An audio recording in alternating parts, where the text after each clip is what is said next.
you have the agency to create the type of family you want later on in your life when you get married or when you have a partner and you have your children. And that was a seminal moment for the child where it connected with her that this was hope, that she could have hope. And she said, "You really believe I can do that?" And the woman, the social worker, told her yes. So Johnston is using that as an example of where you tell the truth, no matter how bitter the truth might be, but you don't tell the truth without some hope. So he began the story, his first stories in his speech, talking about a high school in Colorado where he was a very low-performing school, and statistics had said that half of the class would never get to college, half of the graduating class would never make it to college. So he took them outside and put them on the football field, and he said, right, so if I were to go by history now, I should just send half of you home because only half of you are going to make it to college.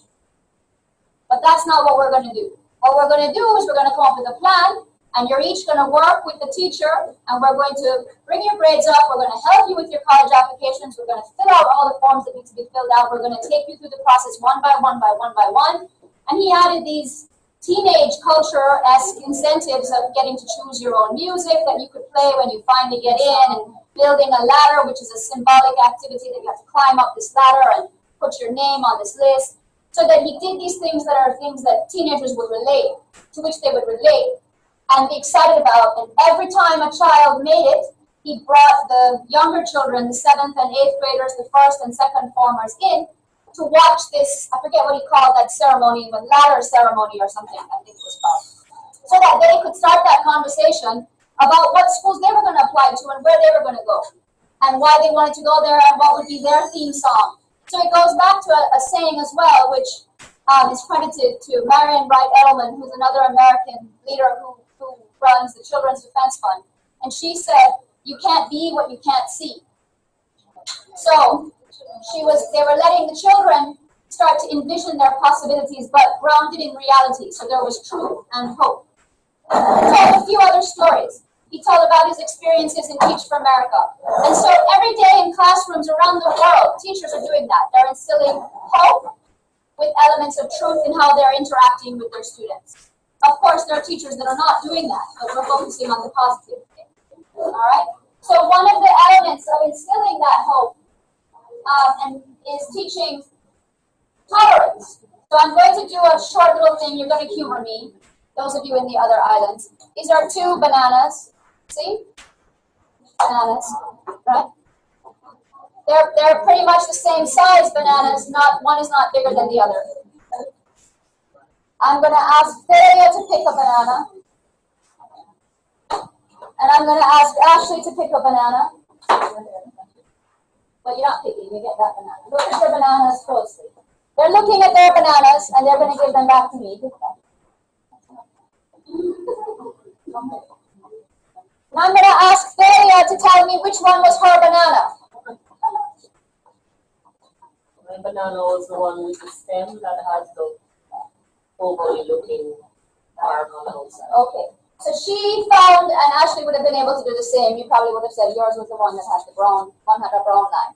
So, okay, so from the outside, there are some differences. Even though they look relatively the same, they're the same size, they're the same color, right? But there are some distinguishing features. That's what enabled you to find your banana. Right. So if I had put it in a row of bananas, you could have still picked out your banana. I just didn't carry a hand of bananas in here today. That's a lot of work to carry. I just brought two. But when you peel the banana, I'm not going to peel it because then I'll want to eat it. And I'll be eating it in front of you all. But when you peel the banana, the inside of the banana is going to look the same. And that's a concrete way of talking to children about how, although you may look different on the outside, you may have some similarities and some differences. What's on the inside, the makeup of the inside, is relatively the same. Mrs. G did that. You don't like my banana analogy? You can do it with lemons. You can do it with oranges. It was easier for me to find bananas, right? Today.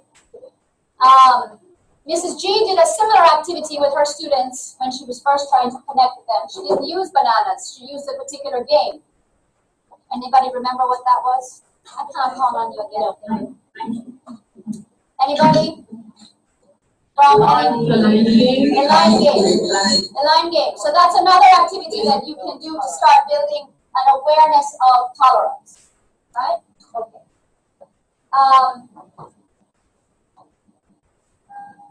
We just gave an example from the speech. If you didn't watch the speech, I encourage you to watch it. I sent a YouTube link, which might be easier to access than the Forbes magazine link. If you haven't, if that didn't work, so I encourage you to watch it. Those of you who watched it, can you just actually tell us a few words of what you thought about it loudly? They may not be able to see you. I thought from a public speaking point of view, it was very powerful. Lovely. Valentine, you should give me time. Yes, go. From a public speaking point of view, I thought it was very powerful. The way he built a whole story, the way he kept it funny and serious. From an education point of view, I think you've already spoken about the two things that impressed me most was the truth and hope story, and then the idea of creating a plan for your students, and also making that bringing it on the football field was very powerful because he talked about 20% of you will pass English or 10% will pass math, but to really sing that out is very powerful. Okay, anybody else? Dina? Yeah. I saw that, and it's intertwined with the movie too, where Mrs. Burrell, she had different ways in which she would try to get the children attention, and with Mr. Mike, he brought he did things. He found different models of doing things for the students to get attracted basically to wanting an education and believing in themselves. And just like they said, truth without hope is failure. So they know the truth, but when they have no one really to be there motivating them, then they're not going to be driven to want that education, which he sees that they have the potential for, or he saw that they had the potential for. And it was interesting because even that part where he introduced the 7th graders, and I'm like, oh, interesting. You see, that's a way of or form of having the 7th graders coming to see that, hey, basically all of their upper schoolers, when they saw that their upper school was getting better, they're like, oh, so that means we can do better too. So I just found that his ways and means of doing things, just like with Mrs. Well, they tried their very best to be positive with their involvement in children's lives. So, isn't that what charter schools are? Kind of model of charter schools? Yeah, it was a charter school, and that is the model of charter schools. They're smaller schools. They have a little bit more autonomy in what they can do. And they exist in different states in the American system to different levels of effectiveness. In his speech, you saw him reference other models like the KIPP academies and so on, also charter schools. The KIPP academies, actually, they go out and they visit the school, they visit the parents before, because some of them are, you get to attend it based on not a raffle, what you call it, a lottery where you get a number. We've discussed that a little bit, whether that's really fair or not. Is that more fair than a meritocracy? It's debatable, right? If all the schools were equal, if it was a level playing field, then yes. But without it being a level playing field, that's like gambling, right? So just look at luck of the day. Yes, from that speech too, it can lead to tears, especially with that final story with the young man. Yes, it made me cry when I heard it the first time. Really, because I was saying, wow, that young man really went through a lot, and his statement, to Mr. Mike was that, for what they did for him, he was going to join the army. So it showed you this man has great opportunity. This guy who's now the senator, right? He went to wonderful schools. He became a lawyer, but yet he chose to teach. He chose to become a principal, and then he himself said, you know what? I shouldn't even have been given that job, but there was nobody else, and so they picked me. I wasn't really qualified for it. I had a law degree, but I didn't know anything about being a principal. I only had the time that I taught in the Mississippi Delta for Teach for America. And he used his skill set, but he has an interest in the individuals, which is why he remembers those stories. So he's able to tell you in the speech that these kinds of connections are what enable you to keep going. Past all the days that might be difficult, it's the possibility that you might make this kind of connection. And of course, that's the message behind the movie too. That's what Mrs. Gruel did. She worked hard to turn her classroom and change her life to connect with these children and change the life opportunity trajectory for them. That's what a teacher can do. So turning back now to one of today's topics, they're related. Teaching for social justice. You can't teach for social justice if you don't have a community in your own classroom. You can't be talking about a global community, a national community, a local community if you haven't modeled that in your own classroom. Right? Can any of you tell us a time when you felt that you were part of a classroom community? Jamaica, Bermuda, St. Lucia, Dominica, anybody? When you felt that you were in a class that was something like a family or a community as opposed to just, oh, I have to go, I really just have to go, I have no choice, and so I do what I have to do.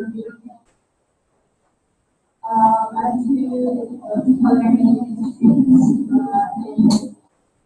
In order to run a kitchen, you need to have a tight team, and a lot of times our professors would pressure us into service with excellence, and so they would be down our backs all the time, making sure that we're not, doing things that we're not supposed to be doing, and having a clean kitchen, and basically hustling, 24/7, to make sure that we are doing what we need to do. So throughout the courses, throughout the curriculum, you graduate every 3 weeks into a new cuisine or a new set of skills. Like you'll start out with butchery, then you go to the fish fabrication, then you go to the different sets of skills, different cuisines. So, and you graduate unless somebody fails to actually graduate with the same team. So you'll have the professors of different chefs and the same team generally. So you kind of build a team, you're kind of like a clique up until graduation. So it's very, very much family oriented in the classroom, in culinary institutes that I went to. And it's fun. It really is. It was a wonderful experience. Right. Thank you for sharing that. Yes, I mean, fun is a big part of that, right? Because if you're not having fun, you're not going to really want to be there. You're not going to focus as much. You're not going to be as interested in spending time with the people that you have to be around. So part of what Mrs. G did too was she made her learning fun. She made it real, but she also made it fun and lively, appealing to their age group, which was important. Is there anybody else from another country that wants to share a time they felt that they were in a classroom that had elements of community embedded? It's so hard to teach them. I think that, in the team, in the culinary team, would really encourage each other. Some people did not like to take out the trash, so we had to buy yell about the trash, and girls would do the dishes or something like that. So we would encourage each other like that and support each other. So those are also life skills and negotiating skills that you're practicing without even being told that you're practicing, that you would take on beyond when you leave the institute, right? Anybody in Jamaica have an example? My first and second year at university, we were a part of what was originally a very, very small college, and then we upgraded to a university of technology. And the entire department, the computer studies department, was 100 and something people, whereas other departments had 300, 400. So we were small. And so we kind of bonded together, trying to prove to everybody else that we had a good reason to be there. We gave ourselves a name, the CS Massive. We would walk around the groups, everybody had a nickname. We made sure that the experiences were shared, and so the guys who were living on dorm, the people who did not live on dorm would go check and make sure they were okay. When they were running a boat, which those of us who had no concept of that term learned what that meant. People would bring the flour to make the dumplings or whatever the food was. And even now, we have a group that we created on Facebook. We communicate with each other. We share news of baby births and familial issues. And I mean, it was a really good time, and we blossomed together, coming out of really small groups in high school, different high schools, different parts of the country, to what was big school. But why do you think it worked? I think it worked because we had some, not all, some lecturers that were of the same mind. Yes, stick together. You help that one, and you need so and so. And they would stop calling us by our official names. They would call us by our nicknames. So, that helped. We're like, oh, they're in on it. Okay, good, lovely. And we had a lot of strong student leaders as well that would make sure nobody was getting left behind, make that link between the teacher and student. It really was very familiar. Want to add something? Okay. All right. So you said a few important things. You said something about student leaders as well as teacher leaders. What they were doing by encouraging your natural interests Exactly. Was helping to develop leadership skills among some of the cohort. And so teaching for social justice and building classroom communities are linked, because if you're talking about teaching for a higher purpose, this is the definition. So it's not just, people are not just teaching now to teach their subject, they're realizing the immense power that schools have in what they do within the classroom and outside the classroom. So a lot of that, in the past, many years ago, a lot of the teamwork and stuff you're talking about would have really taken place more outside of the classroom, in after-school activities, those who played a sport or those who were doing a drama production or whatever it might be, unless the subject naturally called for teamwork or cooperative learning. Then over the years, the interest built in cooperative learning and experiential learning, fueled by people like John Dewey and Lev Vygotsky and Paulo Freire. And Paulo Freire is really one of the people that, again, reminded us how pivotal and how powerful education can be from a political perspective, meaning that the more educated you are as an individual, the less likely you will be easily swayed by political messages one way or the other, that you will be able to make up your own mind, and therefore you will be in better control of your own. If you have human agency, you'll be able to exercise it. You won't be easily swayed one way or another by the media or by politicians or so on. And so, to him, education had strong political elements, and that crossed over into the concept of teaching for social justice, where once you become educated, you have a responsibility to share that, to help others, right? So there's this philosophy of a global community of learners and so on. And the concept for social justice is really a philosophy that promotes it promotes equity, greater equity. So, the saying that to those to whom, I may not be saying it correctly, much is given, much is expected. It's that idea. Right? So these are the aims of teaching for social justice. To equip learners with skills and experiences necessary to promote social change and increase equality among individuals. What might those skills and experiences be? They might just simply be tolerance, determination, experience doing action learning projects, which are talked about in the two articles to some extent, right? A way of teaching that should be able to be woven into all subject areas, in the topics that you choose, in the books that you're reading. For example, literature and history lend themselves naturally to this type of teaching. That promote critical thinking, open-mindedness, exposure to different perspectives. If you're closed-minded, it has nothing to do with the concept of social justice. So, how did it evolve? I kind of told you a little bit about that a minute ago, where I said that it comes from the concept that teaching is not a neutral act. You remember last week one of the quotations said that teaching is not a neutral act, and I went a little further to explain what it meant by that.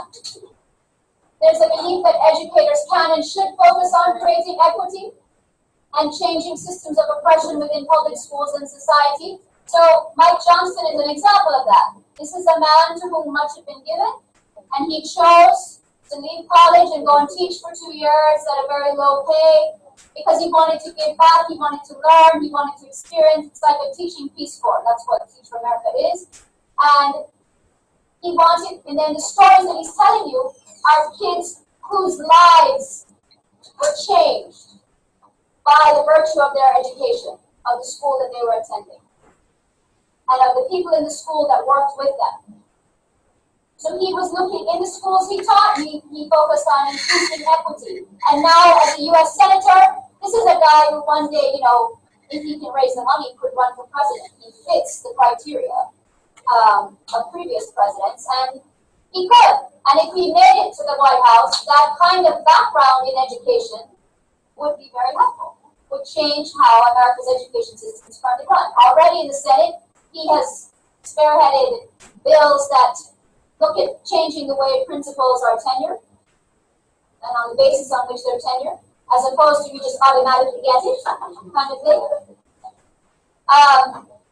So the main goal of engaging in social justice is to fight oppression by opening people's eyes to what is considered oppressive, what can be considered oppressive, right? And to focus on issues of equity. Equity is a term that's used a lot in international development language. USAID uses it, UNICEF uses it, the World Bank uses it, the IDB uses it, national education programs use it. You hear issues of quality and equity. 3 ones are access, quality, and equity. Always, always, always. And it goes back to international declarations on education. There's a famous one in the 1990s called Education for All, and those are the 3 main issues. Quality, access, and equity. Because the belief is that you can change the development or growth potential of a country if it's a more equitable education system. But the challenge is how to create that system. How do you make the system more equitable? This is a listing of some of the educators who have influenced the teaching for social justice concepts. Can you see the screen? I'm here talking, assuming they can see it. They're seeing it. Okay. Can you see it?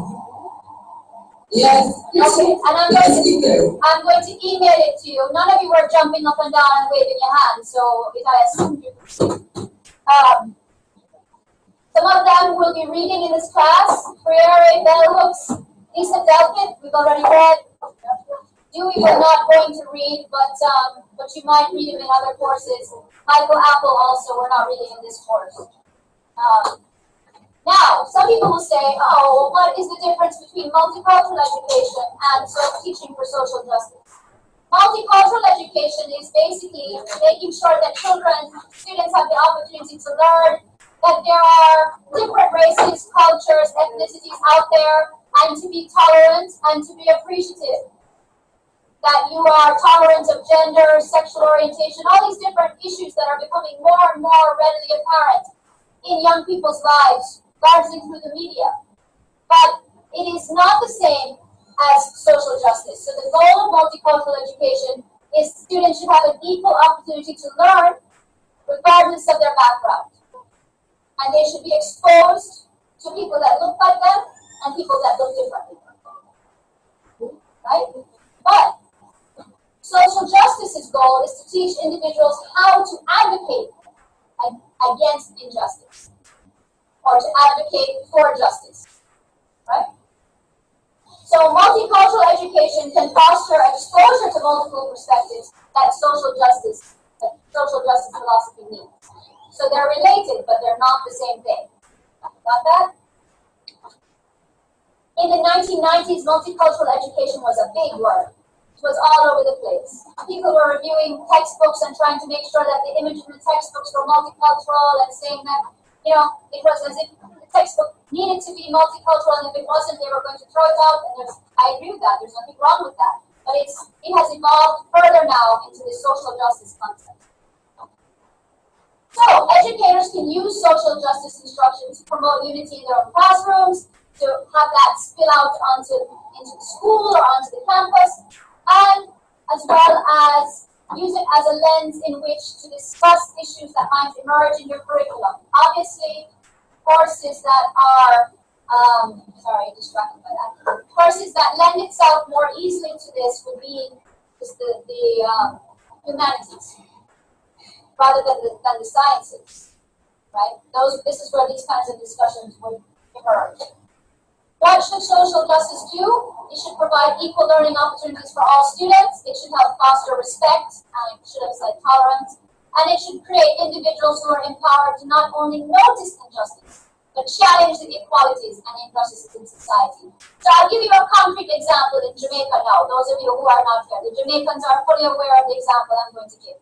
Right now, well, those in Kingston. Right now, was it last week or 2 weeks ago? Last week? No, man, last week.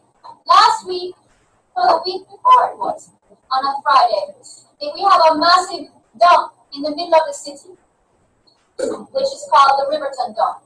Massive dump, not properly taken care of, and every once in a while it is set on fire, but in various ways which nobody is ever able to determine. And so one Friday, it wasn't last Friday, the Friday before, the dump went, somebody or somehow, the dump started to burn. We know it is not the head of the agency that is in charge of the cleaning of the dump and of the general public works and so on, because she wasn't at the dump at the time. So we're aware of that. Yes. That's been confirmed for us. But we do not know who set the fire and so on. Nevertheless, the fire has been burning for many days and sending massive toxic smoke into the air. So bad, depending on how the wind is blowing, that schools were shut down on the Friday, workplaces closed, people had to remain locked up in their homes, hospitals have had multiple visits by children and adults who are asthmatic. They're giving out masks. People were walking around on the Friday with masks. You think I'm making this up? This is true. And the exams and the GSAT exam had to be rescheduled because the children had missed school and they didn't know if the smoke was going to keep coming on the day of the exam into the schools that were near the dump, that are near the dump. So the exam was pushed back a week. And in all of this, you would say, has there been a lot of protest from the population? Do you see people picketing anywhere, standing in front of the National Works Agency wearing masks? You see some, maybe 10 or 12. They've been there a few times. But you don't see massive, not riots, but massive gatherings of people, like you saw on Wall Street, right? So friends of mine in America who have seen it, of course, this was carried by, I don't remember which news stations, but it was carried by some news stations in the US. So I got emails and phone calls saying, how come people aren't protesting?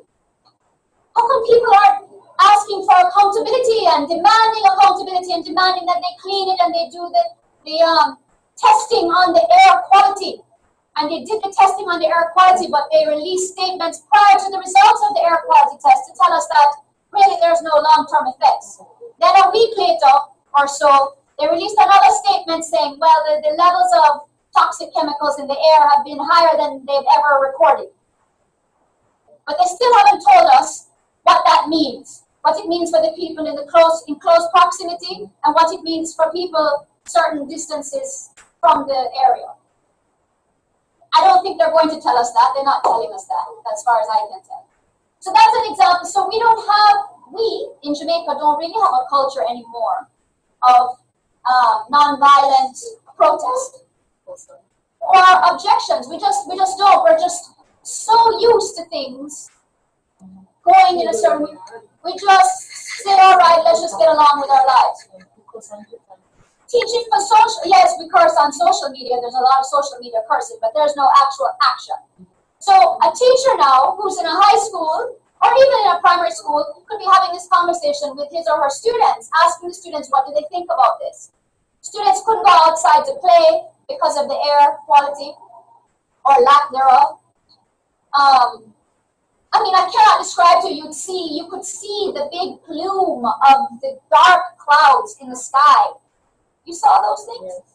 Like a tornado coming, but it's not a tornado because we don't have those. Thank God. But you didn't know what it was. You saw this thing and you said, what could that be? And they weren't reporting on time about it either. So if you were teaching, this is a kind of real life example you could give and have a debate. What can you do? What could you do? Should you write letters to the newspaper? Should you write to the Minister of Health? Should you write to the Prime Minister? What can you do to try and let your voice be heard? And you would have to, in Jamaica, even from a young age, you'd have to already begin now to try and explain to the children that you shouldn't give up. You should try and let your voice be heard. You shouldn't be jaded and say it's not going to make a difference at 8 years old. Right? So that's an example of a real life activity that could be used and brought into discussion. Obviously, there's other ways you could speak about that. If you knew the levels of the different chemicals, there could be chemistry and math and science activities using a real life story, but then weaving in social justice issues. Those people who live in and near to that dump could bring and should bring a massive class action suit, because they're going to have ill health effects that are going to play out for the next, I don't know how many years. Will they bring that class action suit? I don't know. That remains to be seen. People are talking about it, but who knows? So that's an example of using a real life activity and bringing it into your teaching. So how do you teach for social justice? Back to that. Back to the idea of a classroom as a community of learning and a community of learners. So the curriculum and techniques, when you see a chance to discuss an issue of inequality, you seize it. You discuss with students social inequalities in their own society and how to address them. Right? You help students learn to and accept themselves and each other. You can open that kind of an activity with my banana example, or the line game, or use lemons, or whatever you want to do. You incorporate concepts such as racism, sexism, classism, religious intolerance into the curriculum, so that students start to look at the world through slightly sharper lenses as they're getting older. If you're teaching history, you can look at historical examples of social movements and social change, which is what Mrs. G did, right? She went back and started to teach the children about the Holocaust, to relate their own experiences, and then was so fortunate to be able to bring that lady that helped to hide, I don't know how to pronounce her name, something, that helped to hide Anne Frank to talk to the students. I mean, that's an amazing learning experience. Those students will never forget that, right? And perhaps have some kind of action projects or something where the students have to come together in teams and perform, carry out, come up with a plan and carry it out. Now, some of the critiques of teaching for social justice, this is the main one. Is this philosophy, isn't it really just a matter of teaching values? And can values be taught? So that's what I'm opening up to you now to discuss. We're going to discuss that in the next 10 minutes or so. I'll send you the PowerPoint so you don't have to worry about the definition of teaching for social justice and so on, right? So the question is, some people who critique this are saying, this is all a lot of talk. Really, you're just going back to the age-old staple of teaching of values. Can you really teach people values, or are they intrinsically born? All right, let's go. Let's go. Hands up. Let's discuss. Anybody? In Jamaica? Leila again. Yes, you can teach values. That's what parents are supposed to do, and churches, and so on. The child doesn't just grow up not knowing values, whether they are taught explicitly or implicitly depends on the persons that are in charge of this child. But values can be taught. And there you go. Yes, now pick up on that point. Yes, pick up on that point. The hidden curriculum you were mentioning. Now, yes, continue. The camera is not on you. Yes, the camera is. Is it? The camera is okay. Yes. No, I just said that it's also a part of the hidden curriculum. Yes. Observational learning. Yes. What was that? Could it be observational learning by children? What do you mean by observational learning? Learn from what you see people do? Yes. It could be, because if you as a teacher are modeling respect and tolerance, then they will in turn, just as a parent, but you can't always rely on parents. Appreciate it. And similarly, not all parents can rely on all teachers, right? So both hands have to work together. Sonia? As I say, it's unofficial things that they see parents, adults, teachers do in the school system. Right, so, but it can also be perhaps not part of the curriculum, but in the interaction, in the sense that, like in this speech by the lady that we watched, Rita, when she did the +2, in how she spoke to the students. She didn't yell at him and say, "How could you miss 18 things? And what kind of an idiot are you? And I spent all this time trying to teach you these things and you don't listen, and you're doing this and you're not thinking. What is the matter with you? What kind of a stupid child are you?" She didn't do that. She tried to encourage him and say, "Well, you got 2 right. That's good. We're going to work so that the next time you get more than 2 right. Do you think you can do that?" She said to the child. And the child said, "Yes, of course I can do that." Right? Because now he was hopeful. He didn't get berated. If she had berated him, maybe he would have said, "I can't be bothered. What's the point?" So a lot of teaching has to do with interactions that you have with your students. And sometimes you're remembered for that, and sometimes you're remembered for the opposite, for not having interacted. So you can be remembered positively or negatively. Right? What about you and Dominica? Do you think that values can be taught? Whose values? Whose values? That's a good question. So there are some values that are considered to be universal values, which are things like respect, tolerance, the concept of what is just, what is right, what is wrong, what is legal, what is illegal. These are elements of a curriculum that people call character education, if any of you have ever heard of that. And they are usually called the pillars of character education. And they're basically similar to the 10 Commandments, parts of the 10 Commandments, right? Do unto others as you would have them do unto you. Thou shalt not steal. I'm not going to go through the 10 Commandments, but you know what I mean. So there are certain general values. So do we teach them in our schools? How do we teach them? We teach them overtly. We teach them covertly by how we are interacting with our fellow teachers, with our students, with our parents, how we see our students interacting with each other, and whether we step in when it's going the wrong way and try to help them learn better, perhaps more peaceful, non-violent ways of getting along, by promoting cooperative learning as opposed to always individual work, by supporting, or in Jamaica we would say by bigging up the team, by, what do you say that in English? By bigging up, by encouraging or recognizing the work of the team rather than the work of just one student all the time. So that's a good point, whose values? But my answer to that is there are certain universal values that humankind has come to acknowledge for living in a peaceful society. What about in St. Lucia? You think that values can be taught? Yes, we do. We think we can, I think you can teach values both. It's on. Can you hear me, Doctor? Yes, we can hear you. Okay. Yes, I was saying we can teach it both implicitly and explicitly. You can have classes. I know in the secondary schools, in some schools in lower form, you have Christian Ed or you have HFLE classes where you actually teach values like okay, and you give the students like stories or situations, and you ask them what would you do in a situation like that, so they can share and you can try and actually mold them, things like that. So, right, and you'll see, we all have HFLE curriculum. We all share the HFLE curriculum, and that certainly teaches elements of respect and tolerance and so on.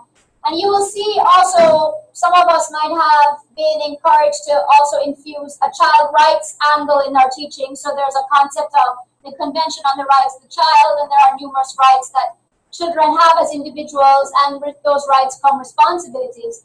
And in a number of countries, you'll see them trying to move forward a rights-respecting schools movement.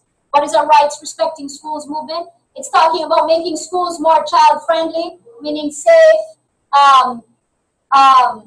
safe environments for the children, that have green spaces that they take care of, that enable them to resolve conflicts without violence, without resorting to violence, where respect is shown to students and teachers alike. So that's what a a rights-respecting school is. How do you do that? Do you timetable it and say, now we're going to have a class on children's rights? No, because nobody has the time to do that with all the content that is being required to be covered. So they might infuse it in the lesson that's read from whatever scripture or whatever book of faith that people might use at an assembly, or in introducing new vocabulary words that ask the children to model that action during the week or during the term, which might be kindness, might be such a word. Yes, a little bit of it is brought, kind of reintroduced through civic education, which was removed from the curriculum. Right, civic education is another such activity where you're learning about your history and culture, and leaders within your country or in your region. We don't have it anymore listed as civic education, but there was an attempt rather to bring it back. I don't know what happened. It is back. It's back. It is back, and there are texts now that were at the secondary level. Yes, Inside. at the secondary level. It is brought in the grammar schools, I think, through social studies. Social studies, but in high schools they have texts now that are set for that. And those texts are extolling leaders that showed particular moral strength or aptitude or help to change a trajectory. Like Sam Sharp, or in our case, Marcus Garvey. Different countries have different leaders that they put up for children, that they promote for children to learn about that you have. So it's again the concept of seeing what other people have done and imagining what you can be and what you can do. So yes, so civic education values come into that. Religious education, obviously, many of our schools teach religious education. In America, they don't do that. That's definitely not taught in most schools.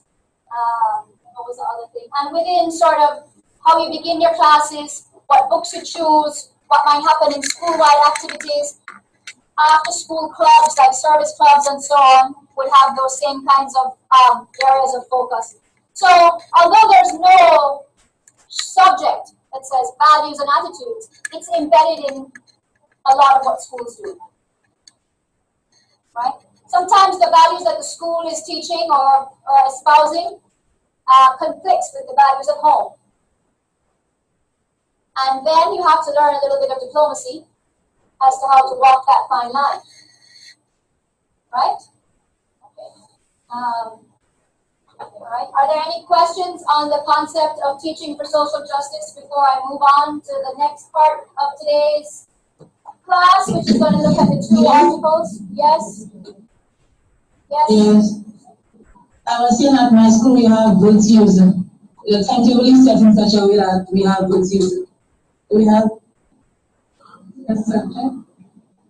It is not a subject, but the timetable is set in such a way that every cycle there's a day for virtues, and the virtue runs for 2 weeks. So if, for example, a virtue for these 2 weeks is honesty, we will read to the children articles on honesty, demonstrations, school assembly will be based on honesty and so on. Right, and that's also the way that people who use a character education curriculum work. That they will take, there's 6 pillars. You can Google that, character education, and it will come up what the 6 pillars are. I can never remember them. I know one is honesty, justice, truth, friendship, and there's 2 more. Citizenship. Citizenship might be one, and that's the 6th one. There's 6. I always forget the 6th one. But you can Google that. Trust. I had that. I had trust. I can never remember the last one. I don't know why. Yes, Delia. I was saying that the school that I teach at St. Andrew High School for Girls, they have a timetable class called PDP, Personal Development Program, where first form to 5th form, it's a little bit of health and guidance, and as they get older, it's also what's right, what's wrong, how do you act in society. And then when they get to 6th form, it transforms from PDP to LDP. The L is then for leadership. So how do you lead a class, lead a group, lead a club? What is the correct way? And they also have intrinsic to the whole school what they call core values, which they applied to everything. Right. And the girls have to recite them, and it's up on the walls. And right, that's a good point that I wanted to make, that many schools also have sayings that they put around their walls, and that's sort of subliminal messaging. That's what that is, around their values that might relate to their school motto. Or in our case, the Ministry of Education has a motto, which is every child can learn, every child must learn, and that motto is on books, it is on walls, it is on posters, but the children start to see it, right? And they start to internalize it. So that's the value of, I guess that's called advertising in a way, but within the school setting as opposed to on television or in the media. So one of the things that the articles that I asked you to read today actually focus on not so much the overarching social justice lens, although each of them reference activities that would be considered teaching for social justice, right? But the concept, the important concept of building a community within your classroom, friendships and positive interactions between the students and between the students and the teacher. And they both were from a journal which was entitled Rethinking Our Classrooms, Creating Classrooms for Equity and Social Justice. And you all have that. It's a 1.5 page link, which was part of the reading for today, right? And I don't know if you have it in front of you. Jamaica has it in front. Rethinking Our Classrooms, Volume 1. It's an education journal. This is the title of the education journal for this particular issue. It comes from a project called Rethinking Schools. Do you have this in front of you, Bermuda?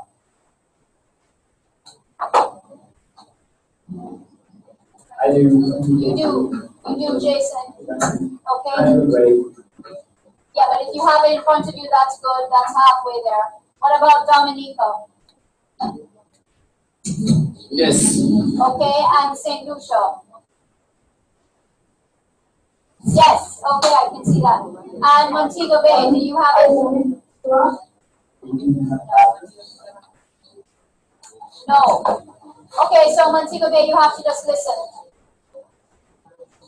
I can't hear you.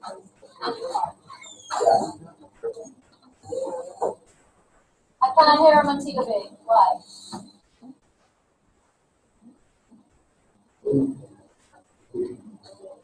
No, I hear Montego Bay about it. It's from their side. What must they do? Most likely the mic is muted. Can you check your mic, Montego Bay? Check your mic. It's muted. I'm going to continue. In the introductory pages, they list different ways that curriculum and classroom practice can be restructured or can be structured to promote classrooms as places of hope, right? As places of possibility. So what I'd like to do I'd like to discuss each of these with you before we go on our break in the middle of this class. And the first one is grounded in the lives of our students, which we've talked about before. That's what the previous classes on youth culture and so on, and the movie itself promoted. You need to be grounded in the lives of your students. Critical, you should promote critical thinking skills. Students must learn to ask critical questions and to think critically. Student work must move outside the classroom walls if it's possible, so that learning in the classroom is linked to real-world problems. That makes learning more relevant, more memorable, and sometimes the teaching easier, depending on what you're teaching.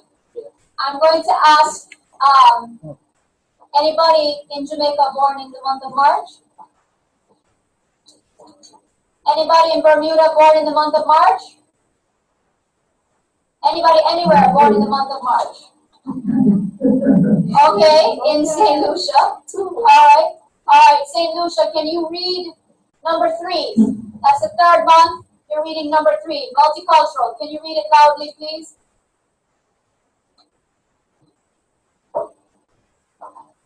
It's bullet point number 3. You see it? Multicultural anti-racist programs, Pro-justice. justice. In our earlier publication, Rethinking Columbus, we used the descriptive deep to demonstrate how children's literature and textbooks tend to value the lives of great white men over all others. Traditional materials invite children in Columbus' thoughts and dreams. He gets to speak, claim land, and rename the ancient homeland of Native Americans who appear to have no rights. Implicit in many traditional accounts of history in the notion that children should disregard the lives of women, working people, and especially people of color. They are related to view history and current events from the standpoint of dominant groups.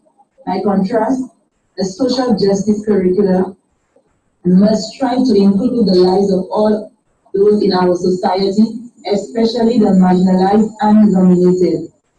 As anti-racist educator, the Enid Lee points out, a rigorous multiculturalism should engage children in a critique of the roots of inequality in curriculum, school structure, and the larger society, always asking, how are we involved? What can we do? Thank you very much. So, some of you may be sitting here and thinking, yeah, right, like I really have time to do all of this. I have my curriculum to cover, and I don't have time to engage in these kinds of conversations. Nobody is saying that you have to do this every day, each lesson. But just the fact that you're thinking, okay, can you mute your mic, please, stay neutral. Thank you. Great. Good job. Just by the fact that you're thinking about these things will mean that you'll approach your teaching differently, and you might become excited about infusing some of this into your teaching. Right? Nobody is saying every day you have to be talking about the same issue over and over again. Please don't misunderstand what they're trying to get across. All right? Is anybody born in April? Yes. Is that you, Jason? Yes. Okay, please read the fourth one.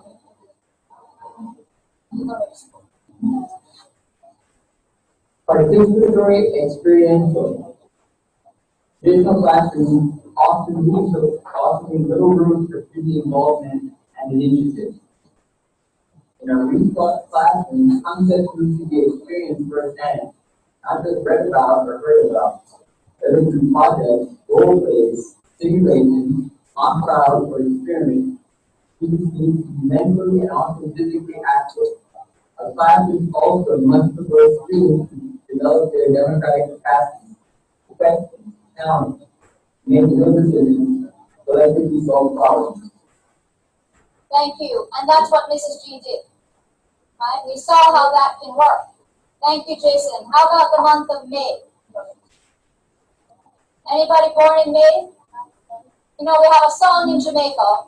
And you don't want me to sing. It goes again. All who born in May, skip around. You guys have a similar song, probably. We're at the month of May. If nobody's born in May, we'll move to June.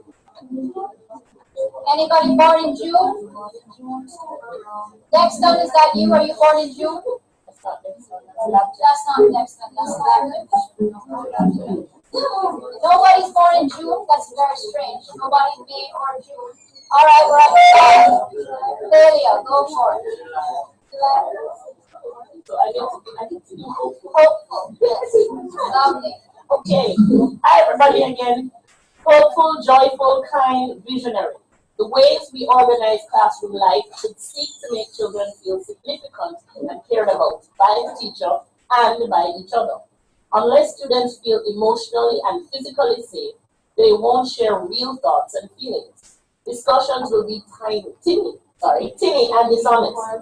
We need to design activities where students learn to trust and care for each other. Classroom life should, to the greatest extent possible, prefigure the kind of democratic and just society we envision, and thus contribute to building that society. Together, students and teachers can create a community of conscience, as educators Asa Hilliard and Gerald Tide call it. That's an interesting phrase, a community of conscience. All right. Thank you. So now we're at August. That's my month, so I'll read August. Activist. We want students to come to see themselves as truth tellers and change makers. If we ask children to critique the world, but then fail to encourage them to act, our classrooms can degenerate into factories for cynicism. While it's not a teacher's role to direct students to particular organizations, it is a teacher's role to suggest that ideas should be acted upon within safe parameters, mind you, and to offer students opportunities to do that. Children can draw inspiration from historical and contemporary efforts of people who struggled for justice.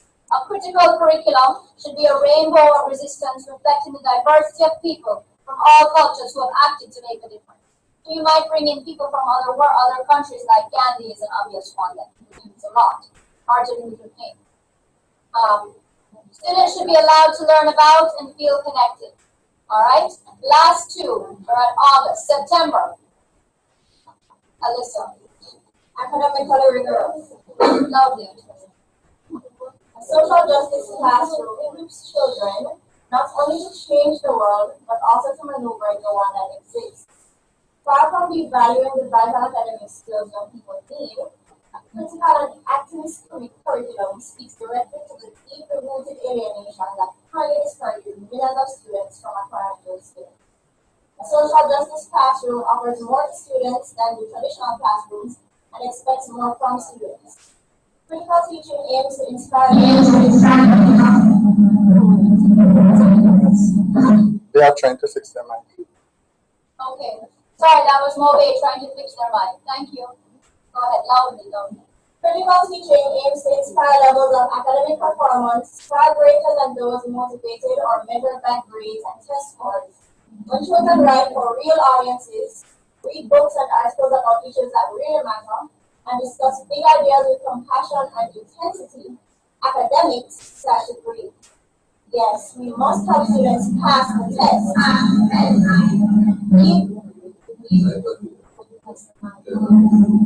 Are you hearing me now? Yes. Okay. Great. So you have to mute your mic.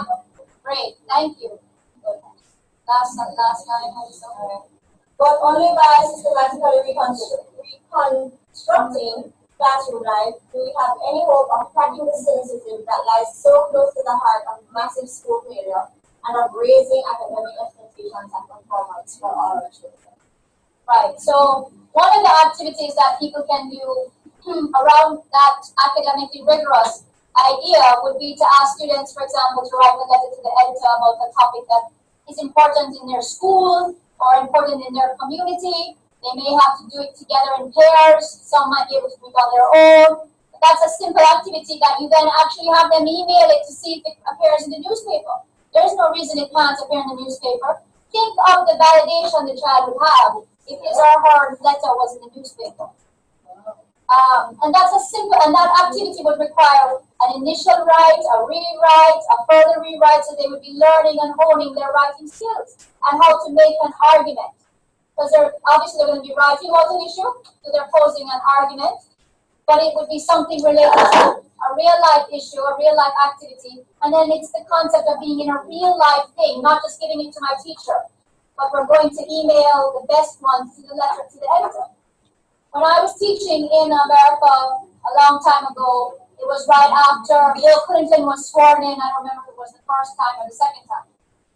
And Maya Angelou was the poet laureate, was the person that was chosen to write and read a poem at his inauguration. Each president gets to pick a poet to read, and she was chosen.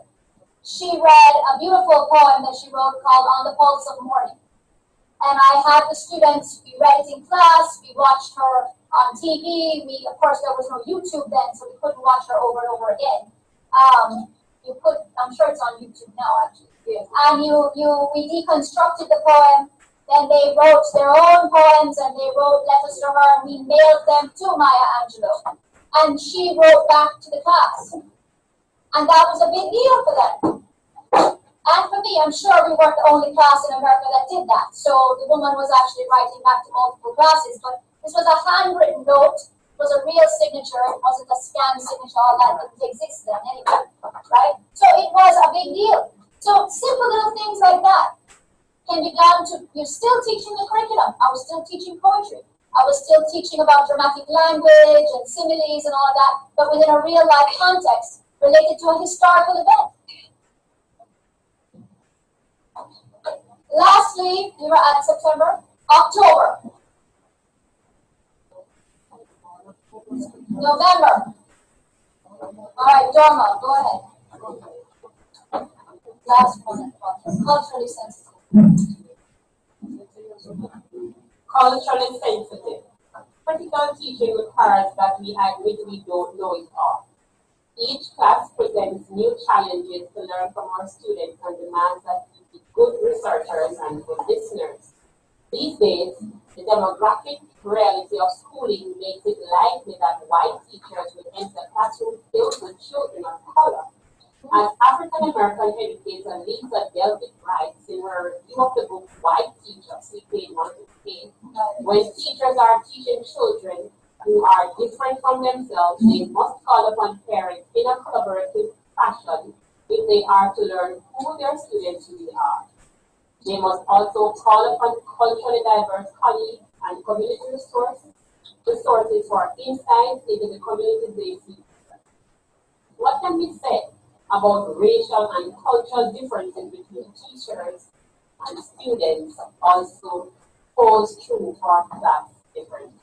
Right, and that, thank you, and that would be relevant more to our situation in Jamaica and in the other islands, right? Class differences, somewhat cultural, but more class. Okay, so I'm not going to type up the key points here because they're in the article and the link was in the lecture schedule, so you all have access to it. So you can look at the 1, 2, 3, 4, 5, 6, 7, 8 bullet points that the authors made, and they end the piece by saying that it is important that teachers also consider ways in which what they're teaching within the classroom, to teach within a social justice framework, can be carried out beyond the classroom. So they're espousing and promoting the concept of action learning, right? Because that brings into a microcosm all the different elements of what they're talking about, and then you crystallize it into a project. Okay, which is another form of assessment for your students. So you have a different rubric of how you're going to be, and it's going to be somewhat different skill sets that you're going to come to play in your assessment, rather than just you got everything correct. It's going to be how you interact with others. Did you let other people speak? Did you share ideas freely? Did you work well in a group? Did you carry out your responsibilities? They're more sort of real life rubric skills. Okay. It's now 5:30. Time just goes. The way that I was able to call on you by calling on birth months is another way that shows no preference for particular genders or particular children. So I did that on purpose. I didn't just do that because I thought, oh, let me find out who's born in August, right? And the same way that I did the math scenario last week, I'm going to teach you how that math scenario works very quickly before you go on a little 10-minute break. It all has to do with how much you tell it to be added. So if I say to you, pick a number between 1 to 10 and don't tell me the answer, pick a number, all of you pick whatever number you want. Don't tell me the number. Double it. Add 6. You divide by 2 and you subtract the number you first started out with, your answer is 3. It doesn't matter what number you picked. Because I told you to add 6, the answer is 3. If I told you to add 8, the answer would be 4. If I told you to add 10, the answer would be 5. If I told you to add 50, the answer would be 25.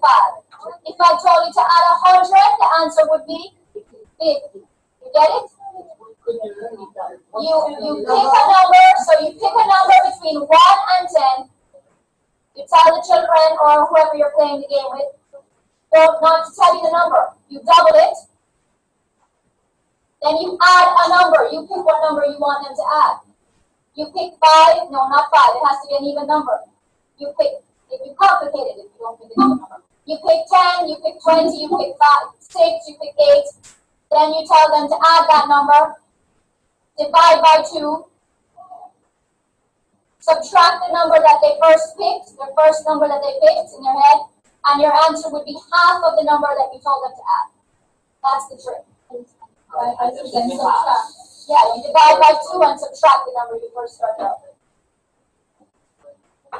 Alright? So after that nifty little math trick, you all can take your 10-minute break. When you come back, we'll be discussing 2 articles that we read and looking at what's going to happen next week as well. So it's 5:30, 10 minutes. You know, the cultural things that you really apply that not the math, the cultural thing. Because normally when I'm listening to him, like, okay, that works really well. You see a movie and you're like, yeah, okay, that works. It's English or thing, which I'm an IT teacher. And then I was thinking about it, I was like, no, I kind of did that last week. We do searching with our 7th graders or put it on the and then we try to make sure that they know how to search. And so one of the things we do is we log in with search. And one of the things I gave them last week was to find a picture of the actual Pocahontas. Now, first, half of them were like, there was a real Pocahontas. And then I said, and I want her in the English. Oh, wait, Miss, she went to England. And I'm trying to get, and all of them went on different biography sites. And so they're like, oh, Miss, there was a real John Smith. Yes, I know, but he wasn't your boyfriend. He was a doctor. What? She died. This was so awesome. Yes, but you know, it like really opens their eyes. It's a really cool thing. You know, especially when they're 7th grade, they're easy enough to open their eyes. Of course, I've also done things like ask them to find a picture of the 4-singer group that made Mamma Mia popular. And I say, now the song, not the movie. You know? And then they're all looking at me going, Miss, what are these outfits? I'm like, TikTok, the 70s, okay? Very much of that. They know the song. Half of them do not hear like, oh, the movie, the movie. They don't have the movie, the song. And so, you know, it kind of really does really cool things. That's good. You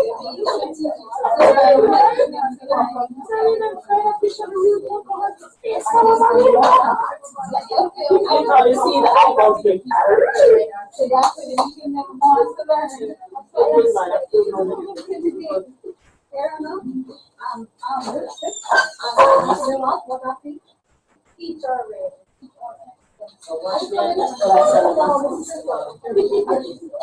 No. Those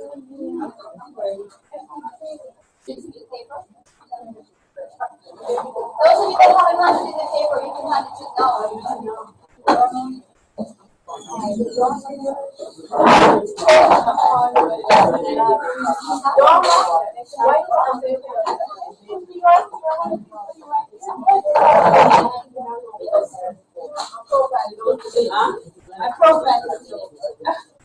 Your profile is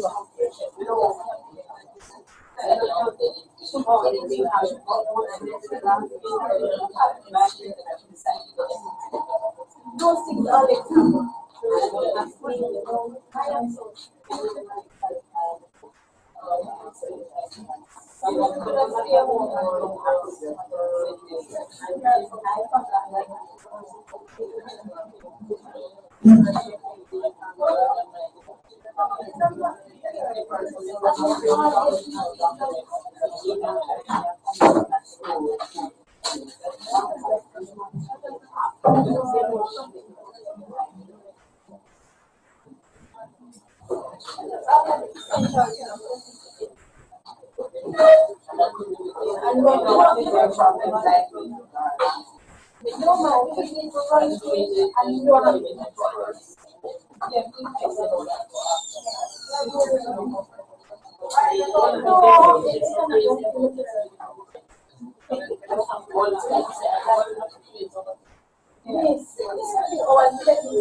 I think that's the problem. Crime side, you are bringing down to the minutes.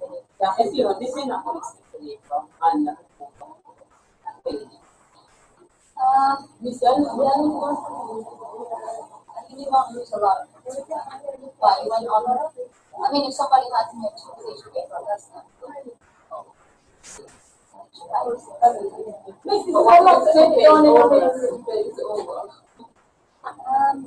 Depends on if you're like overly repetitive.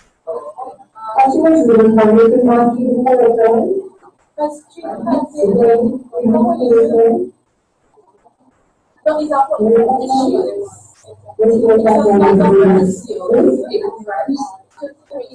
Guys need to mute your mics, please.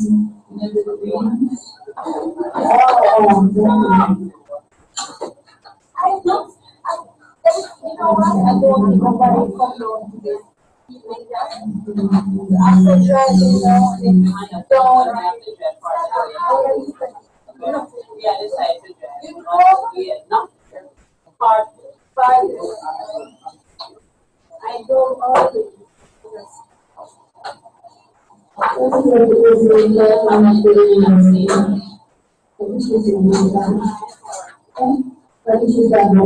we're in March, Need to unmute.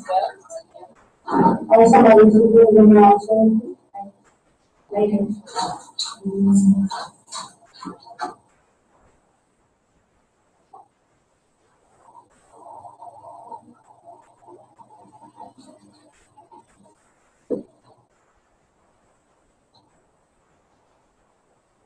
Is there anything coming up?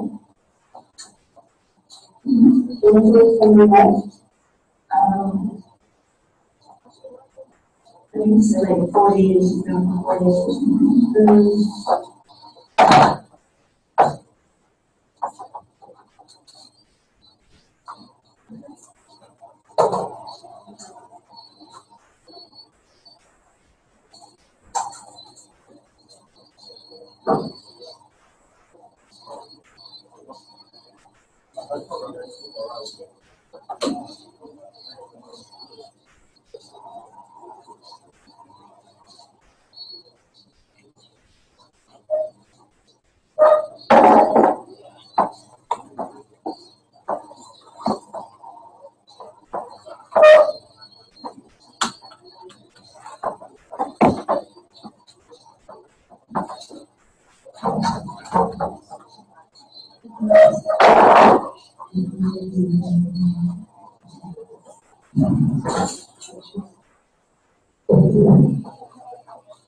Can you hear me?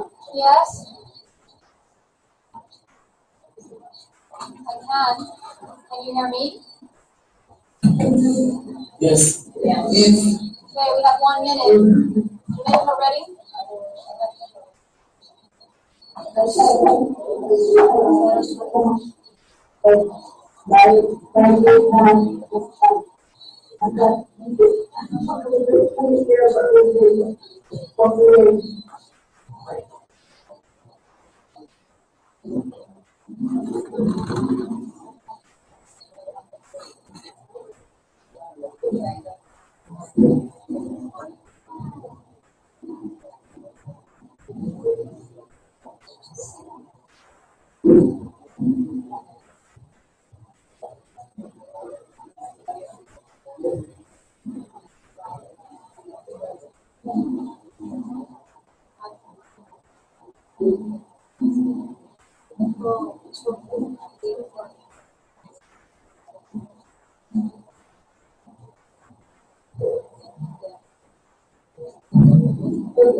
Refresh them, ready again. Who's that, Vernon? Are you recording for Vernon? But Vernon is on? I'm not certain if he's there, but we're recording. It's possible that he's on the other So side. if somebody wanted to see like their absent from class, how would they request? That's Craig. After that is done, he processes it. Craig, the gentleman on the system. Okay. So it's possible. And I think it's possible for you. Is that the same one that they put on YouTube? Oh, there's one on YouTube. No, they've been a couple in the past. What could be that. That's what he's recording.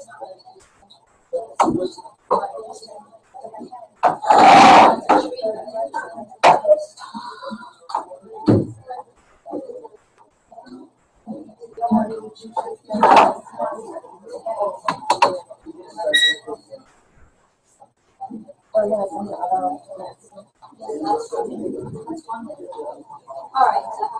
Okay, we're going to begin again.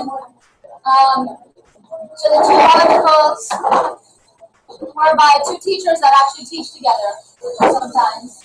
They teach writing and they teach history. They teach literature and history. One of them, the first one, the getting off the track, stories from an untracked classroom, is this particular teacher's experience in trying to teach in a multiple ability classroom. He doesn't believe in tracking. He thinks it's against social justice, which many people would agree with that concept. It's harder to teach in an untracked classroom because you have different ability levels in the classroom. So you have to acknowledge that and move forward.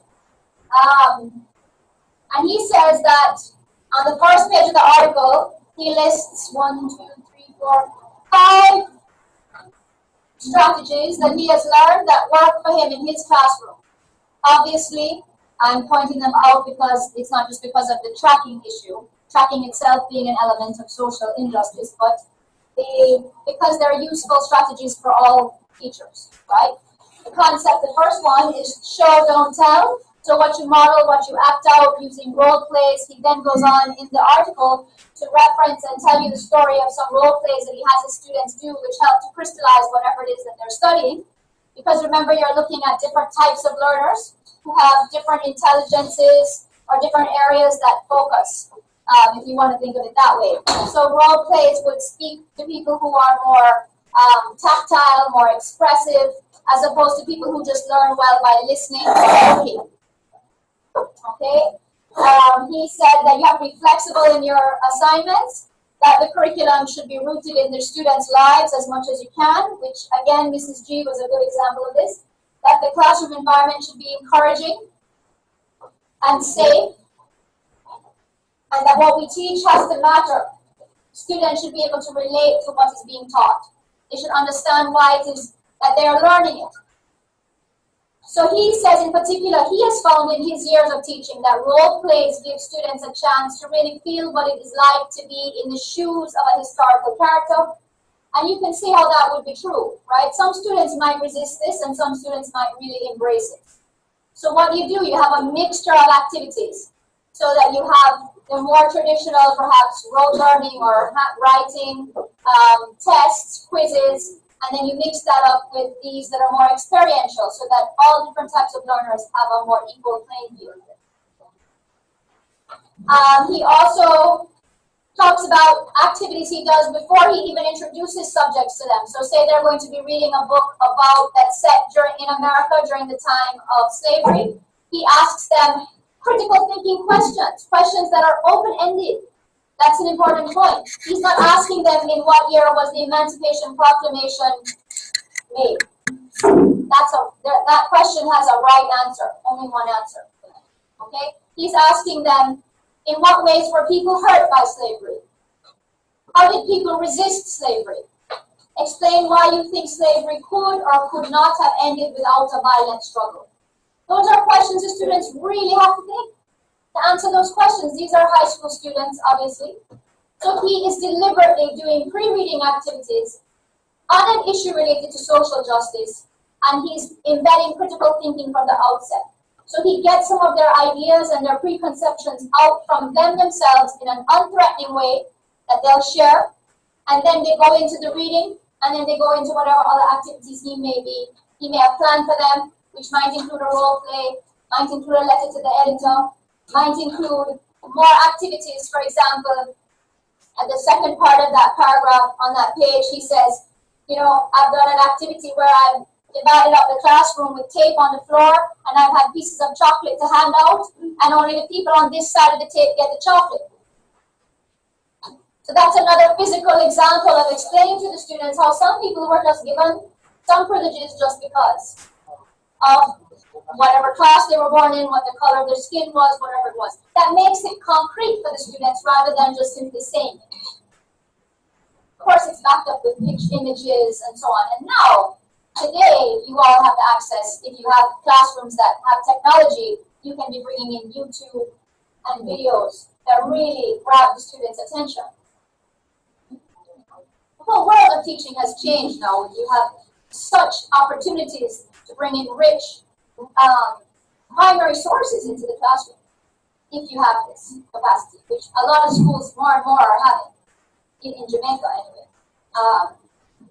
He also talks about how important it is in his teaching, in his planning, that he organizes activities for the students to get out of the classroom. So one example he gives is that students can visit a senior citizen center to interview people about a particular time period, or he asks them to interview a relative of what it was like to live during the 1930s or during the 1940s and come back and share. That's teaching interview skills. But that's interesting. That might be more interesting to the student than read a paragraph about somebody that lived in the 1930s and answer the comprehension question. That's another way to do it.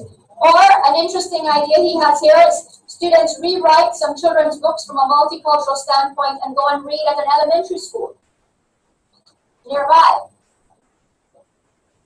He also has a very interesting take on grading, which is on page 63 in the article, where he says, an anti-tracking pedagogy needs to offer alternatives to traditional teaching methods and critique these methods as well. So the traditional covenant in teaching and learning is, I give you an assignment, I think of the assignment, you do the assignment, you hand it in to me, I give you a grade based on criteria that I have determined. Everything is I've done all this stuff, you give me the thing and I'm going to grade it and give it back to you. He's saying that he's been trying to work against that and have the students take part in their assessment. That can't happen overnight. You can't just come into teaching and start doing that. You have to explain to the students have to want to do it. They have to approach it with a level of seriousness and fairness. Otherwise, it defeats the whole purpose. So in the year that he's teaching, he builds that into his grading. He shows them by simply sending back assignments with comments and telling them, I'm keeping track. I noticed that this time you have written in greater detail than before. I want to encourage you to continue doing that on the next assignment. And what they do is they come up with a portfolio of their writing, and they themselves have to write him an argument as to why they should get grade A, B, C, and why they think they deserve it, referencing their portfolio of writing. Now think about that.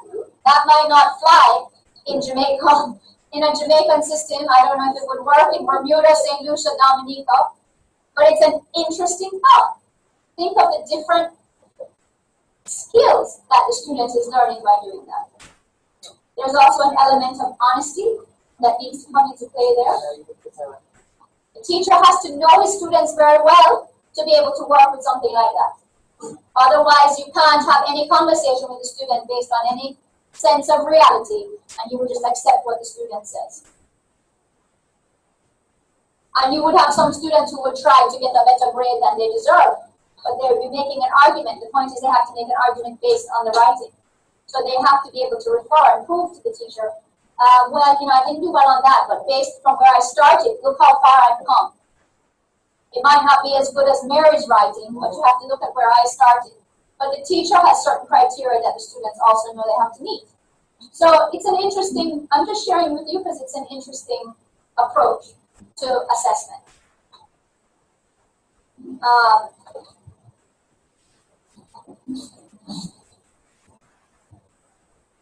He spends a lot of time in the article explaining why he prefers to teach this way. This man has written more than this article about teaching for social justice. I just use this one. But it's a way of life for him. It has become a practice for him. It's embedded in how he plans his lessons. It's embedded in who he is as an individual and as a teacher. It's supported by the school system in which he's teaching. That's a critical point too, right? Clearly, he's teaching a subject that lends itself quite easily to it, literature and writing. Do you think it would be feasible to do something like that in a math or science classroom? Can you imagine ways that that could happen? This is an open-ended classroom for those of you who are teaching more math and science. Celia actually gave an example during the break. I don't know if you all could hear it, where she teaches IT, and she was trying to teach them to do a web search, just the physical concept of how to search on the web, because searching on the web is a skill that students need to have, and it's a particular IT skill. But she didn't, so she had great opportunity now to decide what she wanted them to search for. So she could have had them search for what happened on August 5th, 1945 in America. I mean, I'm making that up off the top of my head. But I'll let Theria tell you what she chose to do. Hi again, everybody. So what I chose instead to do, and these were grade 7 students, so 11, 12, a few 13-year-olds in there, and I asked them to find a picture of the real Pocahontas, and I got reactions like, Miss, there was a real Pocahontas? Oh my gosh, really? Because a lot of them were just looking for the Disney image, and I said, all right then. And the real Pocahontas the image has to be Pocahontas in English clothing. Miss, she went to England, when did she get a chance? I don't remember that from the movie. And then I said, okay, now you have to tell me the name that they gave her. What do you mean they gave her a name? Her name was Pocahontas. And in searching for it, a lot of them, her name was turned into Rebecca. They did a lot of searching and went on biography sites. And so that one action led to, Miss, was there a real Pocahontas? Oh my gosh, Miss, you mean she wasn't the classic princess falls in love with this handsome, rugged guy? You mean that even though she rescued him, he ended up enslaving her? Wait, she went to England? Wait, hold on, she died of smallpox? Wait, I don't understand. I mean, there were a lot of questions. A lot of questions. And so by picking a topic that would be interesting to the students, and would be kind of, I would think, you know, they're a little old for Disney, but you knew that they had that background, exactly, right? So, and then totally debunking whatever they had understood, make them interested. And in that, she went into discussions of what was smallpox, how did it affect people in that time period when the Europeans came over across the ocean? What impact did that have on the people who were already here? Devastating impact. What was Pocahontas' real role? The fact that she was a real figure and not this Disney character, made up character. And that they had to, and they changed her name, and that they had to look at different sites and verify the sites. So that's an activity using, I mean, it's still humanities related. It's not science related, but it's from a different subject area, right? Can anybody think of ways that you might be able to embed the social justice concept into math and science classes? It's an open question. I mean, I don't know the answer. Jason, you raising your hand? Yeah, I was thinking about science. If you're teaching on like the history of science, it might be a good tool. And also maybe the nature of science, something like that. Or if you're doing like a scientific issue that may be controversial, like climate change or something like that. Yes, stem cell research, genetic testing. Yeah, GMOs and all that. Yeah, so right. You can have them form separate teams and then debate the issue or something like that. Right. So you're still bringing some humanities skill sets, but to the scientific subject. Obviously, you know, you could be doing experiments. When you have to write up experiments, you have to write it up. You're writing it. You're not just doing the experiment. You have to write what your hypothesis is, what you think is going to happen, your method of what you did, why you did what you did, and then what happened, describing factually what happened. And, you know, there are scientific topics, as you're saying, that's a good point, that would raise good discussions.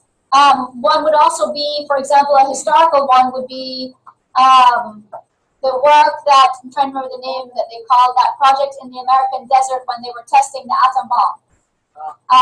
What was it called? The Manhattan, yes. And so they were out there testing it, what was happening to the people around there, you know, and then the whole concept of using science to drop that bomb on Hiroshima and Nagasaki, and what happened to the people in Hiroshima and Nagasaki. You know, and then there are companion things like Elie Wiesel's novel Night talks about that and about the Holocaust, and there are other issues that can be sprung from that you could whet a child's appetite that he never knew he was interested in that period of history, because he perceives himself as being more of a science person, right? What about math? Anything with math? Dina, loudly. Good evening again, everyone. I was thinking of math, like what Celia said, you know, many students in this technological era, you know, they have access to the internet and all that. You have them in class. You know, maybe you want to start up some trigonometry, or you're doing trigonometry with them. You say, okay, so guys, get on the webpage of Math is Fun, and or Google Pythagoras, the Pythagoras theorem. And you know, you have them Google it and they read through some stuff. They have some other links where they probably, and you have this website, Math is Fun. You read through stuff and they're getting information about, you know, a smartphone, a donkey, but you're using it like a smartphone. You know how to go through depreciation with them, you know, simple interest, compound interest. And you see they're just explaining stuff and it's just interesting. And then you see different ways of saying a simpler form. And that's a link they could click on. So, you know, with the technological era, you know, they want to be a part of, you know, the computer and the internet. So who knows? You can probably introduce them to some of those things via the internet. There's also a website called bedtimemath.com or bedtimemath.org. I can't remember if it's .org or .com. And every day they do a different math word problem, but the math word problem is grounded in something that's happening on the day, which may or may not be a social justice related activity. And then they have questions that are age appropriate. So they'll have a simple math, out of that word problem would be a simple math activity for young children. And then there'll be 4 or 5 activities. And that's a good website to use as well if you're teaching math. Any of you are teaching math, bedtimemath.org. The children don't have to go on it. You can look at it and bring in the math problem and share with them. You can have, when they're learning estimation and probability and so on, the props that you bring in can possibly lend rise to that kind of a discussion too. In the second article now, Building Community from Chaos, Linda Christensen talks about how she struggled to connect with her students in similar ways to Mrs. Brewer, right? She had a lot of students who were in gangs and she just couldn't relate. Just trying to get them to read this book, and they could care less about the book. They weren't interested. What was the book called? 1,000 Pieces of Gold. And then she picked a passage from the book, and she read that particular passage, which was about a lot of violence was embedded in this particular passage. And the students grasped onto that. You know, as teenagers do, they're excited by action, adventure movies, and violence, and so on. And it turned out that opened up a long subsequent discussions with them about gangs and why people join gangs, and are people inherently attracted to gangs? Are they inherently bad, and that's why they gravitate to the gang, or why do they join gangs? And some of her students were in gangs, and so this, like in Mrs. Burrell's class, led to them opening up and feeling safe enough to do so. So before they could do that, the teacher had to win them over, to be able to be confident enough. And she makes the point in the piece, bringing student issues into the room does not mean that I'm giving up teaching the core ideas and skills of the class. It means that I try to use the energy of their connections to drive us through the content. Right? So, she also goes on to say that building community begins when students get inside the lives of others, in history or literature or down the hallway or in the neighboring school, but they also learn by exploring their own lives and coming to terms with the people that they are in this classroom with, that they are in this classroom community with, whether they like the people or they don't like the people. And then she goes on to explain how there's a little boy in that class who was losing his sight because he was born with an illness called retinitis pigmentosa, where he would slowly lose his sight. And he eventually opened up and said how that made him feel. And students actually realized that it wasn't that he was being annoying, he wasn't trying to annoy them, that it was just that he was struggling with his own issues. And that caused a discussion and an experience around tolerance. And one of the other students to apologize to him for having made fun of him, or having been short with him on a regular routine basis because he was slower than the other students or whatever was the reason. And to say that some of them then reflected on how they'd been interacting with each other. And the teacher gave them the opportunity to do that kind of reflection, which is an element of growing as a person. That outside of this classroom activity now, how they're interacting with each other, that she had them reflect on their interactions so that they could see when they weren't being nice or they were bullying or potentially being short-tempered or, so that they would learn. And that's another life skill, which, another teacher might have overlooked. Then she ends the article by discussing how some of the students were so interested in sharing their experiences that they had been writing about in her class, about having been parts of gangs that they no longer are part of, that they made arrangements to go and talk to kids in the elementary school that's near to this high school, where there had been increasing incidences or reports of children joining gangs from a young age. And they took their stories and went to the classroom and talked to the younger children and put the word gangs on the board, and opened up a discussion. And some of the young kids actually came to talk to the high school students because they felt it was easier to talk to the high school students than to their teachers.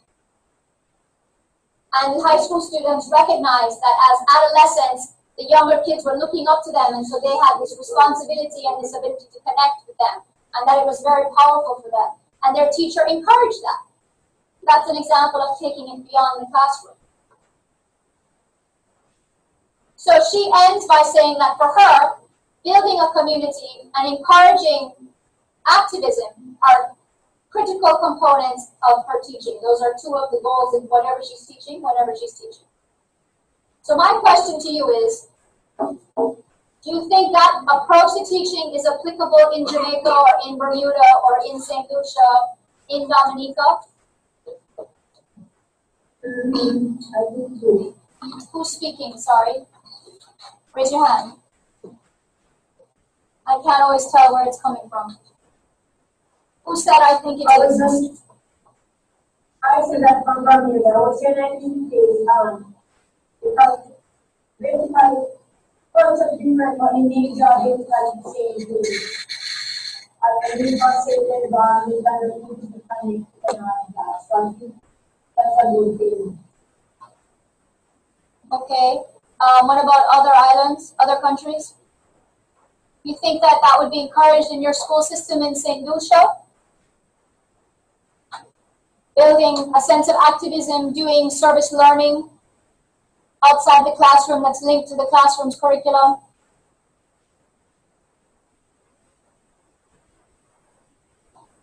Yes, Samuel. Hi, Samuel. What came to mind is sometimes like I'm always very careful talking about that because it can easily be linked to politics and colors of you saying this because you belong to that party, you saying this because you don't like your principle and all that. So I'm always very careful in that direction.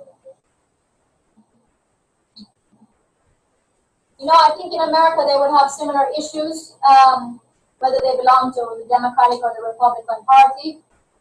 But perhaps because it's such a big place, it's not taken as, it's not as, what's the right word? It's not as heavily scrutinized. No, they're passionate. Some of them are very passionate. They're very passionate. But you raise an important point, Samuel, where the school can't tell, nowhere, your workplace or your school, nowhere can tell you or should tell you how you're to vote or what party you're to belong to or whether you want to belong to a party or not. That's your individual choice. It should be your individual choice. And you're not telling the students It's not your role as a teacher to tell the students to support one party over the other, or however many parties there might be. Your role is to open this, to have the students start to think critically about whatever issues they're campaigning on, and to make his or her own decisions based on what he or she believes is important to the community, rather than just voting always along the party line. That's a role in building democracies and building civic society, really. Students will be influenced by what teachers say, very strongly influenced. And so in Jamaica, for example, I mean, I don't think schools would be supporting necessarily teachers going around saying, this party line is the way to go. You would lose your job. I mean, you might be in danger of losing your job. But in terms of service learning and service projects, if you did things within the community, I'm not so sure how that would be perceived as supporting one party over the other. Okay, one saying that, like this school where I teach, sometimes the color of your dress, they attach it to a party. The students say, wow, you always dress in blue, or you always dress in red because you're supporting that, just because the color of your dress alone. Yeah, we have that too here. You just don't wear, the teachers just don't wear the colors on particular times. And some wear, some might. And some always do, exactly. Yeah,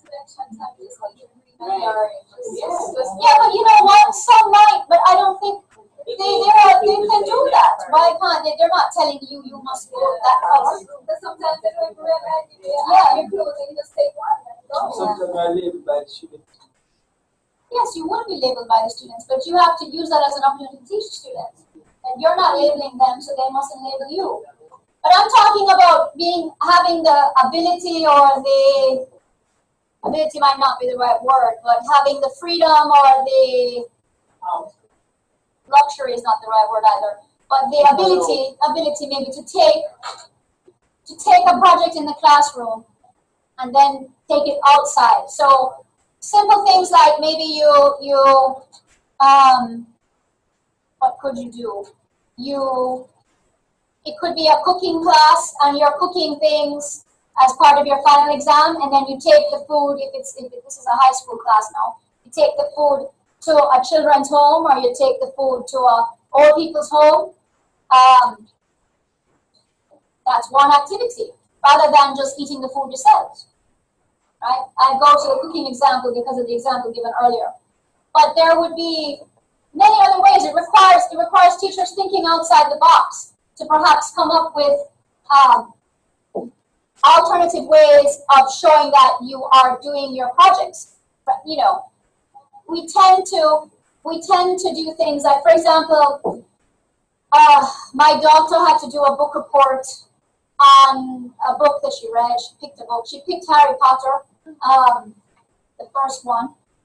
And so she had a choice of she had to write the book report, but she had to present it also in some tangible way. It could be a diorama, in a shoebox, or it could be a mobile that was hanging up with pictures. This is because the school is going to display the work on an open day, so they're trying to add these things.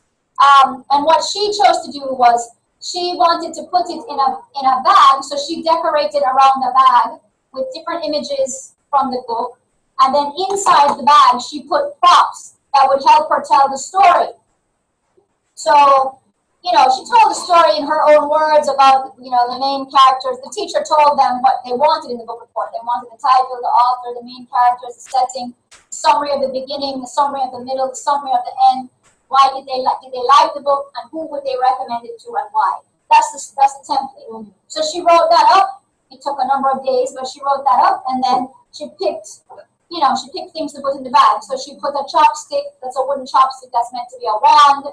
She put a little duster thing that you dust to be the broom, with a little ball that would be the snitch. So she explained the game. And as she was reading her little thing, she pulled the stuff out of the bag. And she had a mask to be Voldemort, and so she turned like this, and she went like this when she did I did not prompt her in any way. She came up with that. And the students loved it because it was dramatic and it was different from the other activities. And the teacher said, would you like to go and do this story for the younger children in the pre-K and in the kindergarten classroom? So that's an example. That's not a social justice issue, but the social justice element is sharing the activity with younger children or beyond your original assignment.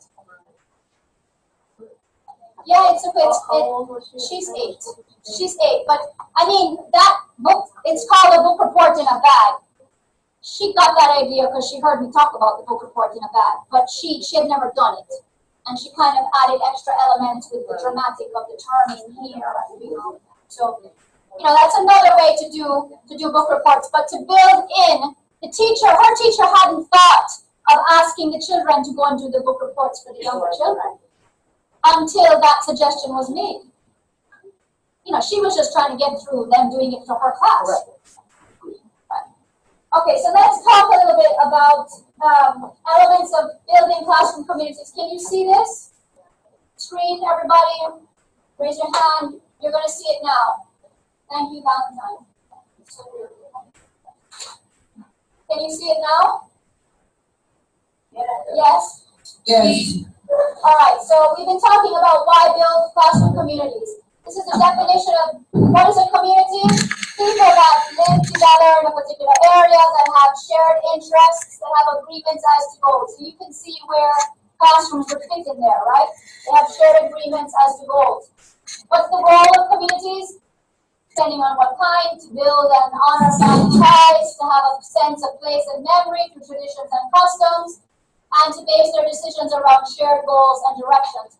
You can see, if you read that slowly, that also you could think, oh, well, schools help with that, right? Because they're helping to build a sense of place or a sense of national identity, base decisions on shared goals and direction, the goals of the curriculum, the goals of what we want to see as a model 21st century Caribbean citizen.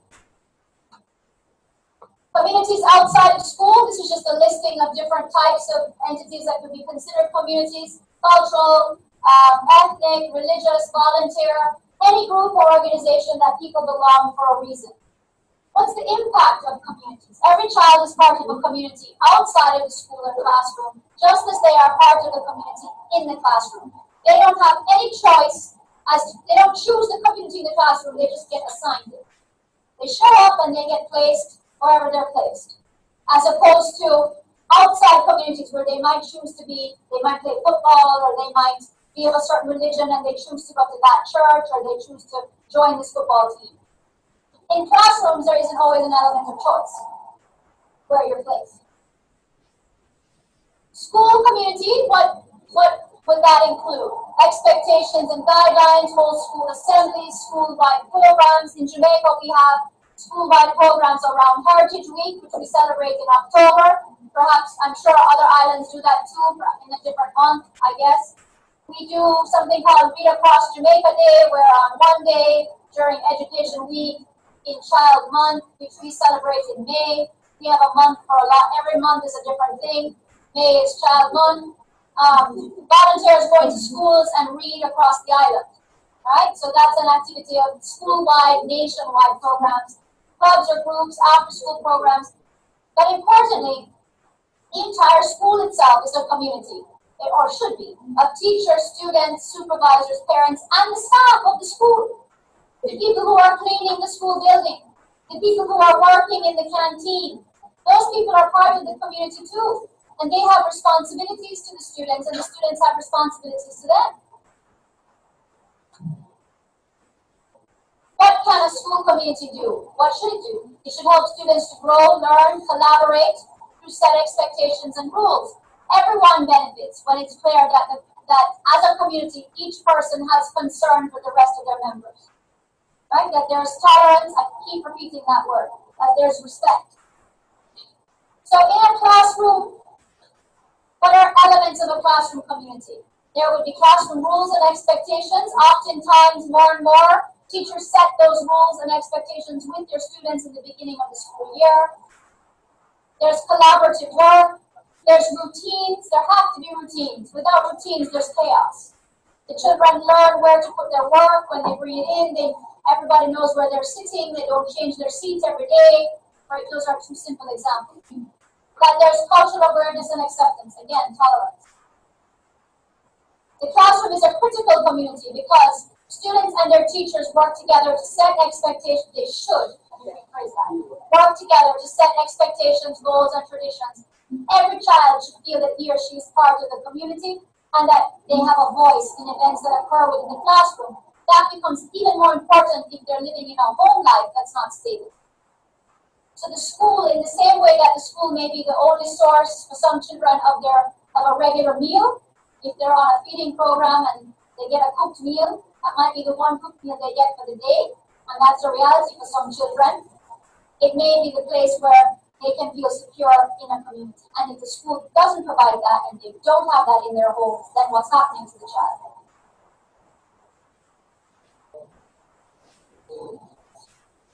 Right? We don't have to go over that. We all know what will happen. So a classroom community works when children feel safe, students feel safe and valued, when they're confident that they belong. And you saw in the movie a perfect example of a teacher that strove and struggled to build that, right? That they believe they have something to offer because everybody wants to be needed. Everybody wants to feel valued. They want to feel that they're important. And that they feel connected, that there are connections to each other, not necessarily to everybody, but at least to a few, and to their teacher. What are the benefits? Children's basic needs are met, so they become more resilient. There's inclusion.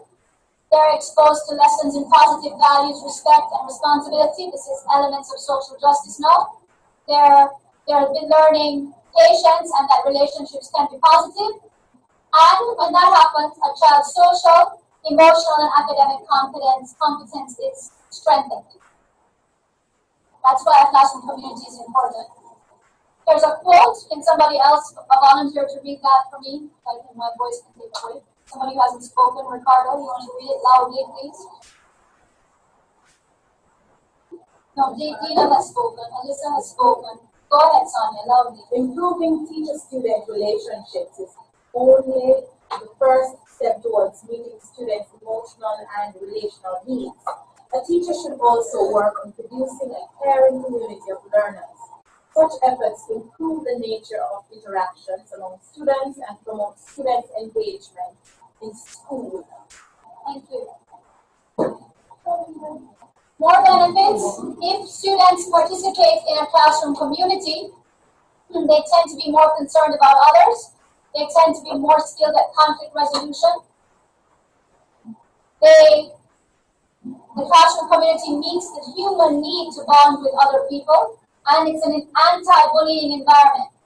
Last but not least, classroom communities encourage students to attend school every day, to achieve and to work towards goals, and to encourage others to do the same. Hello. Yeah. You are breaking down. Can you read the screen? Can you read the screen? No, can't read either. It's very. The internet connection problem dropped. The speed went down. The internet. Nothing we can do from the way. I'm hearing that it's blurry because your internet connectivity is not as strong as it needs to be. Right now. Right now. So anyway, I'll repeat. Can you hear me now? No, we can't hear you. It's too blurry. Okay, I don't know how to solve that except to tell you that I'll be emailing this to you all anyway. We're working on fixing that. But you can't hear me. How can I tell them that? We're working on fixing it. That's Come to the roof. Can you just ask the others if they are? Okay, let's do a sound check. Bermuda, are you okay? Can you hear me? We can hear you, we can't see what's on the screen. Okay, I would have appreciated it if you had raised hands and told me that before I proceeded to think that you all could see it. St. Lucia. No, they were seeing it. I just pressed it too. Oh, you were seeing it? Okay. That's because he's trying to fix it for the other island. Valentine's trying to fix it. St. Lucia, Dominica, can you hear me? Yes, very clear, but we cannot see the television. Yes. Okay. We cannot see, but we can hear you. St. Lucia, can you hear me? No, not really, and my screen is still blurry. Okay, and Montego Bay, can you hear?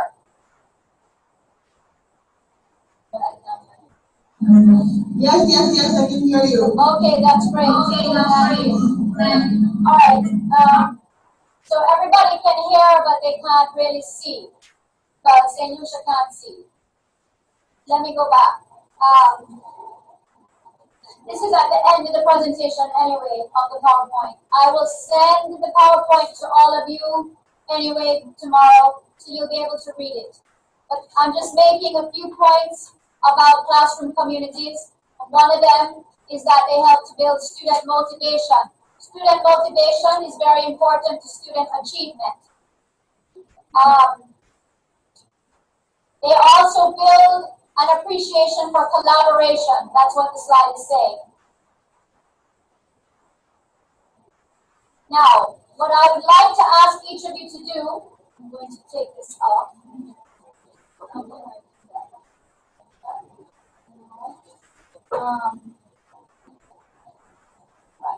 I'm going to ask each of you to take 10 minutes and talk to each other about ways that you think you might be able to build a community in your classrooms. If you're not teaching, then I need you to imagine a classroom in which you previously were part of.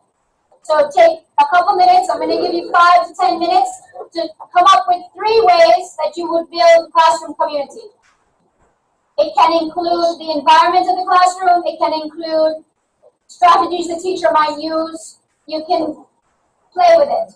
So 3 ways that you would suggest building classroom community, or building a community in your classroom. 3 ways. Everybody can hear me? No, we can't hear you, Senator. All right. Dominica and Bermuda and Montego Bay, if you can all hear me, just raise your hands. Okay, so you go, start. Jamaica, start.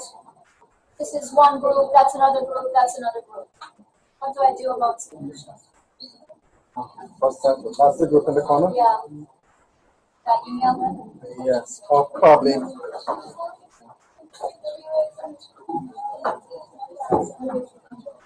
Okay. Get 3 communities in my class.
I have no way of telling you.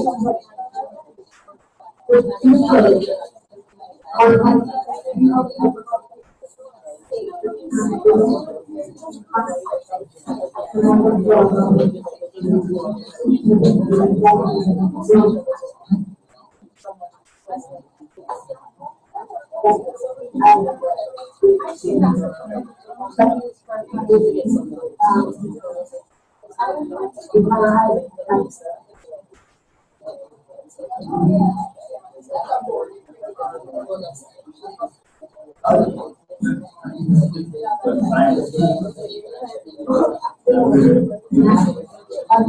that can work.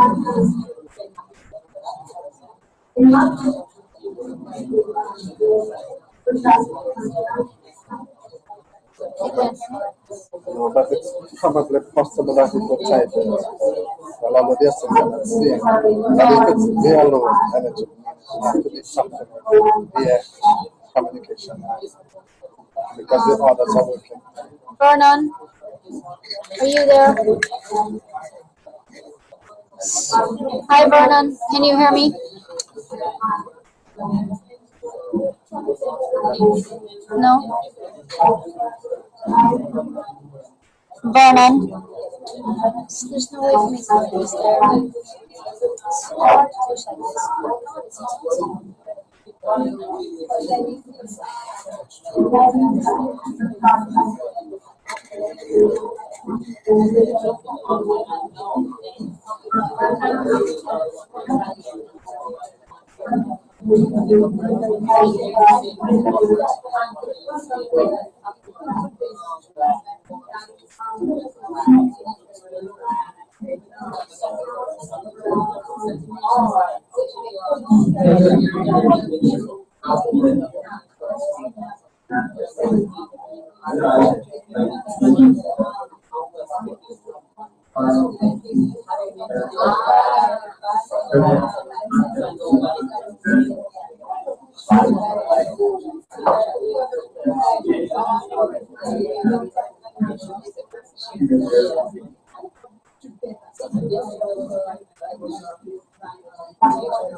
Okay.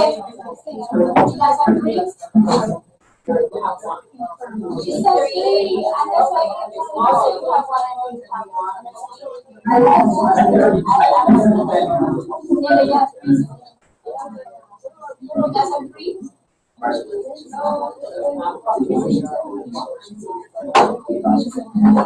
Okay. St. Lucia, can you hear me now?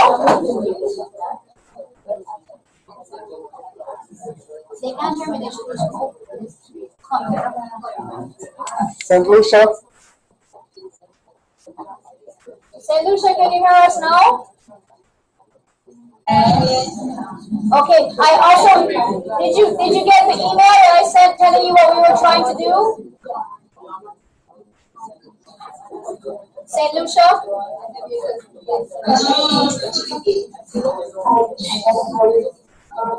So what am I from? We are getting feedback. Somebody mic is on. Somebody needs to turn off their mics. Okay now? No, not okay yet. Antigua, do you have on your mic? It's off. It's off, okay. Okay, Jamaica, be quiet for 1 minute. Let me just see. How about now, St. Lucia? Can you hear? Okay, what we asked was for you to come up with 3 ways that you could build a community in your classroom. Did you get that? Yes. Okay, so we're going to start sharing now. We can hear you quite well. You don't need to see the board because for the screen, I'm going to email it to you. So as long as you can hear, that's what's important. Okay? St. Lucia? St. Lucia? Yeah. All right, let's start with, are you ready to start, St. Lucia, since we can hear you now in case we lose you again?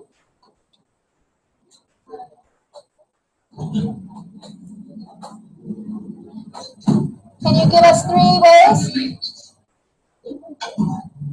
Okay. We kind of feel that I was doing like a family, so we always talk about contributing a family, and we always try to keep it together and bring to from the beginning of every college they have their some way on Saturday and in class, also a second thing in the sense of being a college, we should say that we genuinely concerned about them, so we have a chaos and then we didn't need anything. Okay, so to show concern and be aware, okay? Showing concern. Yes. And the third one? The third one is in my homeroom. I have no homeroom. I was trying with my students at the beginning of the school year, put them all in form committees so that like every child in the class is familiar. We have beautification committee to keep the class clean, to raise the blackboard. We have discipline to check for uniform and homework. We have liaison if you have any problems for timing. Somebody can go to the teacher to ask to come back to explain. So that kind of builds leadership to the parents. And get them to figure out, okay, this is the class, so we have this one goal and looking for something. Okay, thank you. That's very good. So you have what would you call that? Classroom maintenance committees that help with the smooth running of the activities in the classroom, from the blackboard, the clean up, so we have right. We have social to plan end of some activities. We have finance to collect money to pay for things, to pay for lunch for students, to pay for bus in the classroom. Okay, that's great. All right, I thank you for that. I'm going to write those down, but you don't have to worry about seeing them on the board. Let's go to Dominica, please. Can you hear me, Dominica? You're 3. Yes, we can. Okay, go ahead. Yeah, okay. We have peer tutoring, where a group of students come together and teach one another what they know, ask questions based on what they've done in class, and also maintaining the same lab group throughout the year. So like any lab group you belong, that's where you stay throughout the year. So they can be able to bond together and create a community in the process. Okay. And we also have, as this is the Lenten season, we collect things for the home, for some of the homes. Like they will bring toilet paper, toothpaste, soap, and we collect the items, and we visit the homes, and we give them the items, we share with them. Okay. And also what is, yeah. Go ahead. And we also have each class that I have, we have a Facebook page where you put things like homework and other little notices So if you are sick and you are not able to attend school, you can go and you can find out what happened that day, what you have to bring tomorrow, or little things like that. Do they also put pictures up? You control the posting? You as a teacher control, or they can post? No, they usually put, we try to keep it very neutral. Due to long experience. We try to keep it just like a notice board, like a news board. Okay, so they're not and allowed keep it very separate. Right, they're not allowed to no personal things. If let's say we went out and we took photos and you want to share the photographs, with each other, school-based, that's fine, but there should be nothing personal there, no personal pictures, those things. Okay. It's just like a message board. Okay, thank you very much. We move to Bermuda. I lost Bermuda? No. Go ahead, Bermuda. We came up with the solid report project. And we had shared experiences. I didn't come up with one that we could, but I was discussing. I don't want to school that I'm having a competition between classes. And what they communicate before they do it, get it from they have to come up with a song for the synthesis. And they're very, very creative. They have musical instruments and everything. And it is of each class, it really got a little bit wrong with that. To do against another class. Okay, thank you very much. That's interesting. Thank you. Montego Bay, have 3 ideas for us?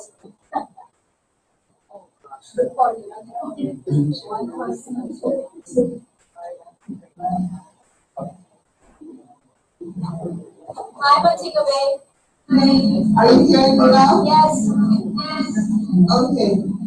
Well, I think that at the heart of building a community in the classroom, it has to be a safe environment.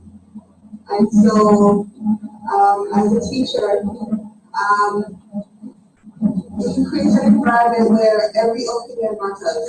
And so, there should be no name calling, I think, no name calling. I have group collaboration work as well. Field trips, and we could also do a class project. It's kind of like what they said in Table Shop, when you have a class project to work with the homeless or anything like that, that will get their social justice. But it's pretty same as everybody else. All right, thank you for that. You made a point about the safe environment. Okay, you need to break. Thank you, Montego Bay. You also, one of the key things is to make sure everybody learns everybody's names. That's a key thing. I'm not doing so well at that in this class. It's very difficult in this scenario, but that's a key thing, is that everyone should learn each other's names. That in the group work that we do, that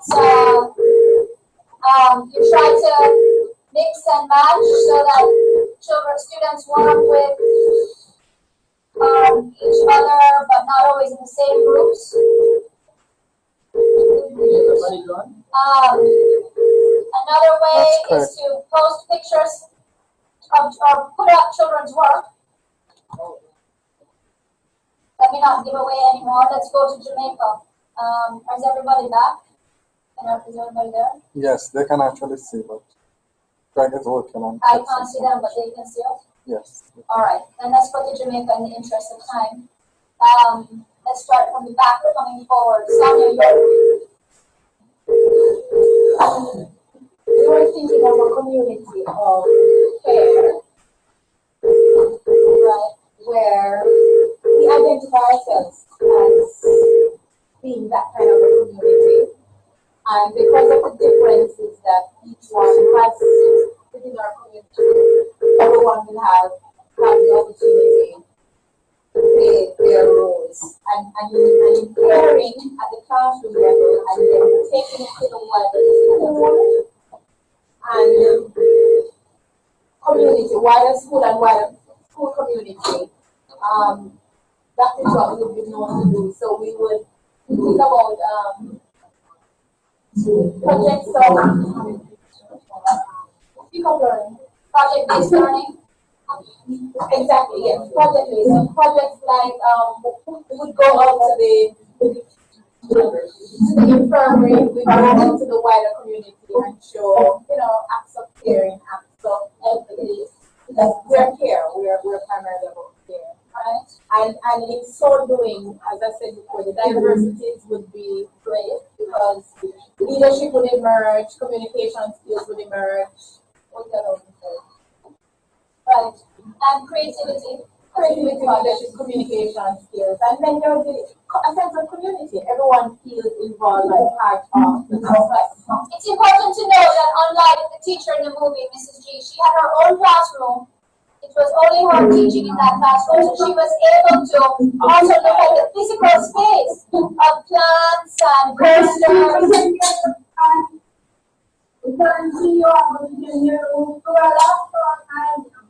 That's okay, as long as you can hear. As we're wrapping up, that's the important thing. So if you can hear, that's great. Okay?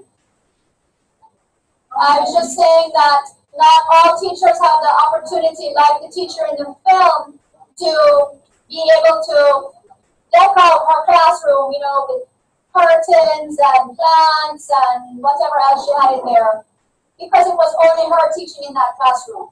Especially at the high school level, oftentimes you're moving from classroom to classroom. So you can't necessarily change the atmosphere in which you're teaching. Like you're not painting the wall, you can't make it more soften the environment, so to speak. But you can by the configuration of the chairs, if you have enough space, instead of always being in rows, you can be in a circle. You can bring in things that might photographs and things that you might use just for the class but take back down to kind of soften the space. Sometimes the classrooms are so prison-like, the way they're painted and the way the windows look and so on, that's something that you have to get the administration on board to change across the school versus just in your classroom. Green spaces in the schoolyard, yes. One activity that did bring a sense of community was building a classroom library where our grade 7 class was asked to share books that they liked, and everybody wanted you to read the one that they had. So that was something that was very, very interesting, and it really had everybody feeling a sense of belonging,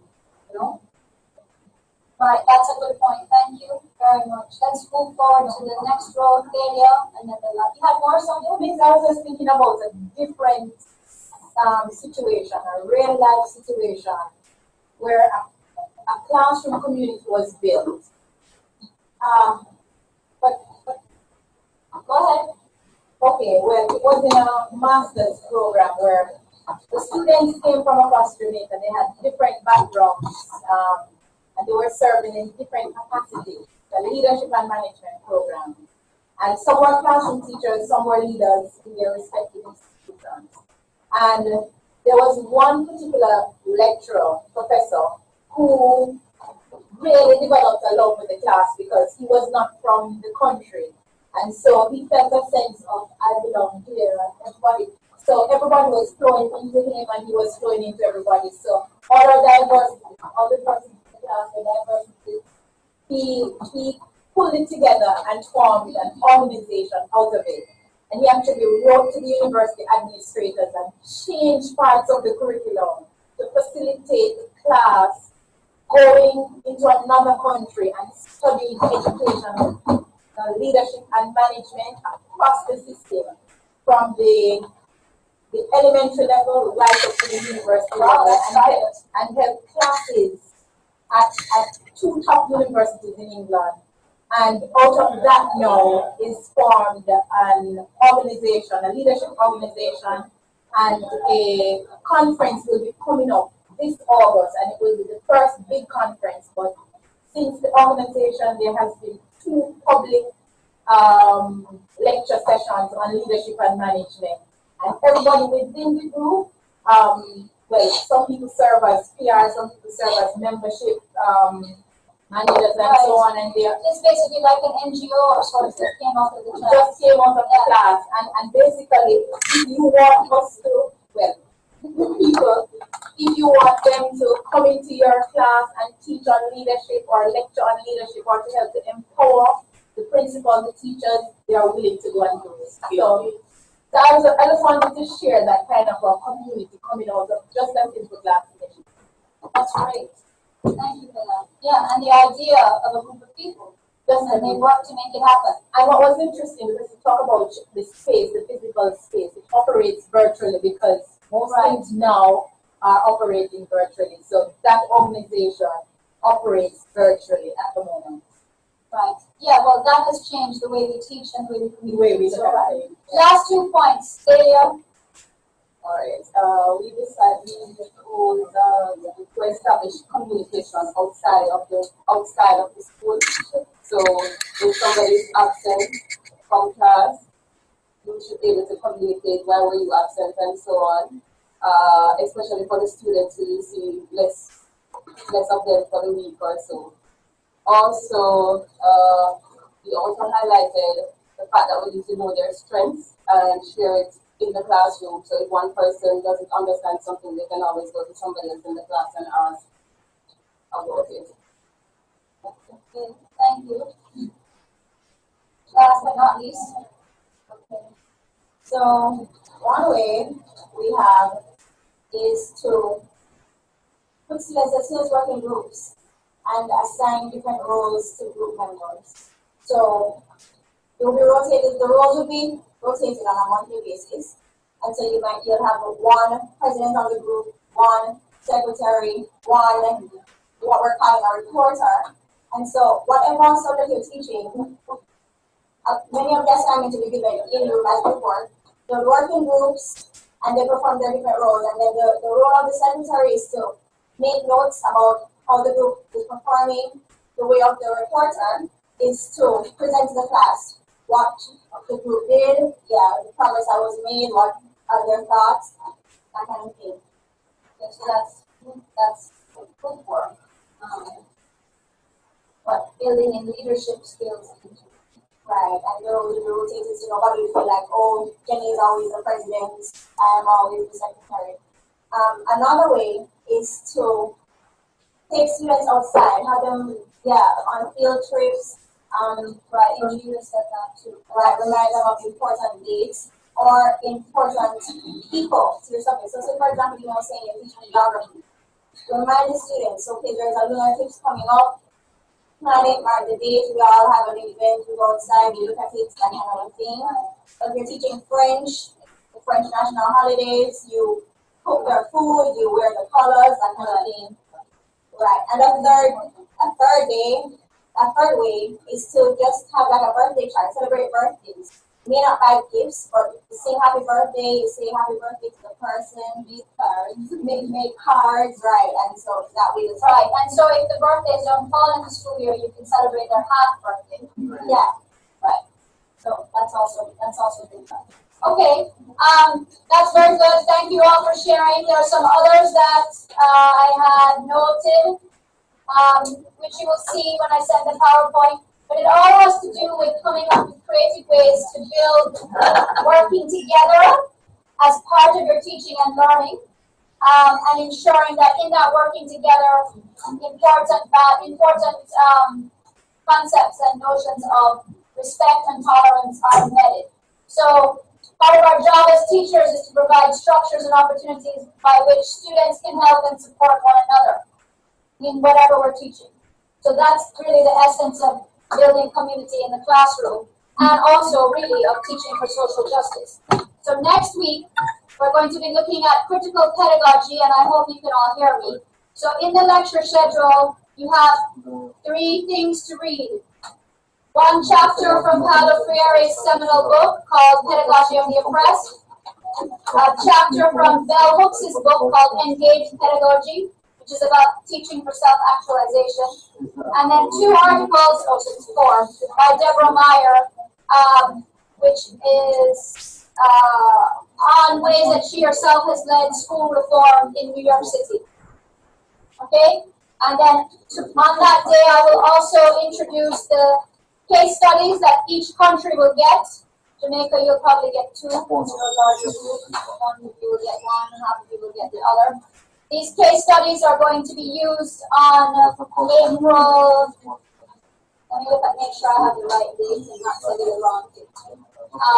Towards the end of April, you'll all be presenting the case. I've mentioned this before, and if I have time next week, I will model a presentation of a case. So the case is short, it's like 3 pages. It's on a particular issue. The issue might be bullying. It might be a student that's accused of stealing something, why that student was accused. You have different characters, so you have to present the case to everybody else, and then you have to ask the people listening to your presentation a few questions, and then you share with them what you thought, what your group thought was the answer to your question. So you compare answers. You will get time in class, because I'm not imagining that you're meeting outside of class necessarily, to prepare the presentation. The presentation is not a big deal. I'm not grading it. It's just going to be you telling them, okay, I read the case about bullying. The main character was Freddie. Freddie was 7 years old. Freddie went to Springview Elementary in Illinois. Freddie had a mother but no father. This is like how you begin the case. Freddie's issue is that he's bigger than the other, I'm making this up. He's bigger than the other children. He's just physically bigger, and he's clumsy. So oftentimes he knocks other children down, but he doesn't mean to do it. But he's perceived as a bully, and whenever anybody falls down, they always turn around and say, it's Freddie's fault. The teacher has to call in the parent, the mother comes in, the mother says she has the same problem at home with Freddie's little sister, Ophelia, and and then you develop the case from there. So I will be giving you some time to discuss with each other and pick the questions you want to ask. So you'll get time during that session. But next week, I will model it, and I will give you the links to your cases so that you can read them if you want. All right? That's it. Everybody have a good evening. I'll see you next week. Yes, Jason. About the classroom comparison of question paper. Yes. Do you know what that is going to do? I've said that multiple times. Would somebody like to tell Jason what it's done? I sent an email about that just last week again, and I answered your original question about that weeks ago. It is due on April 29th. It's also on the lecture schedule that I sent out. Again. The new one, not the old one. If you do not have a classroom that you can visit, you need to email me, and we have to come up with an alternative. Right? I would imagine most of you have access to classrooms. If you don't, email me right away so that we can work out an alternative, please. Okay? Thank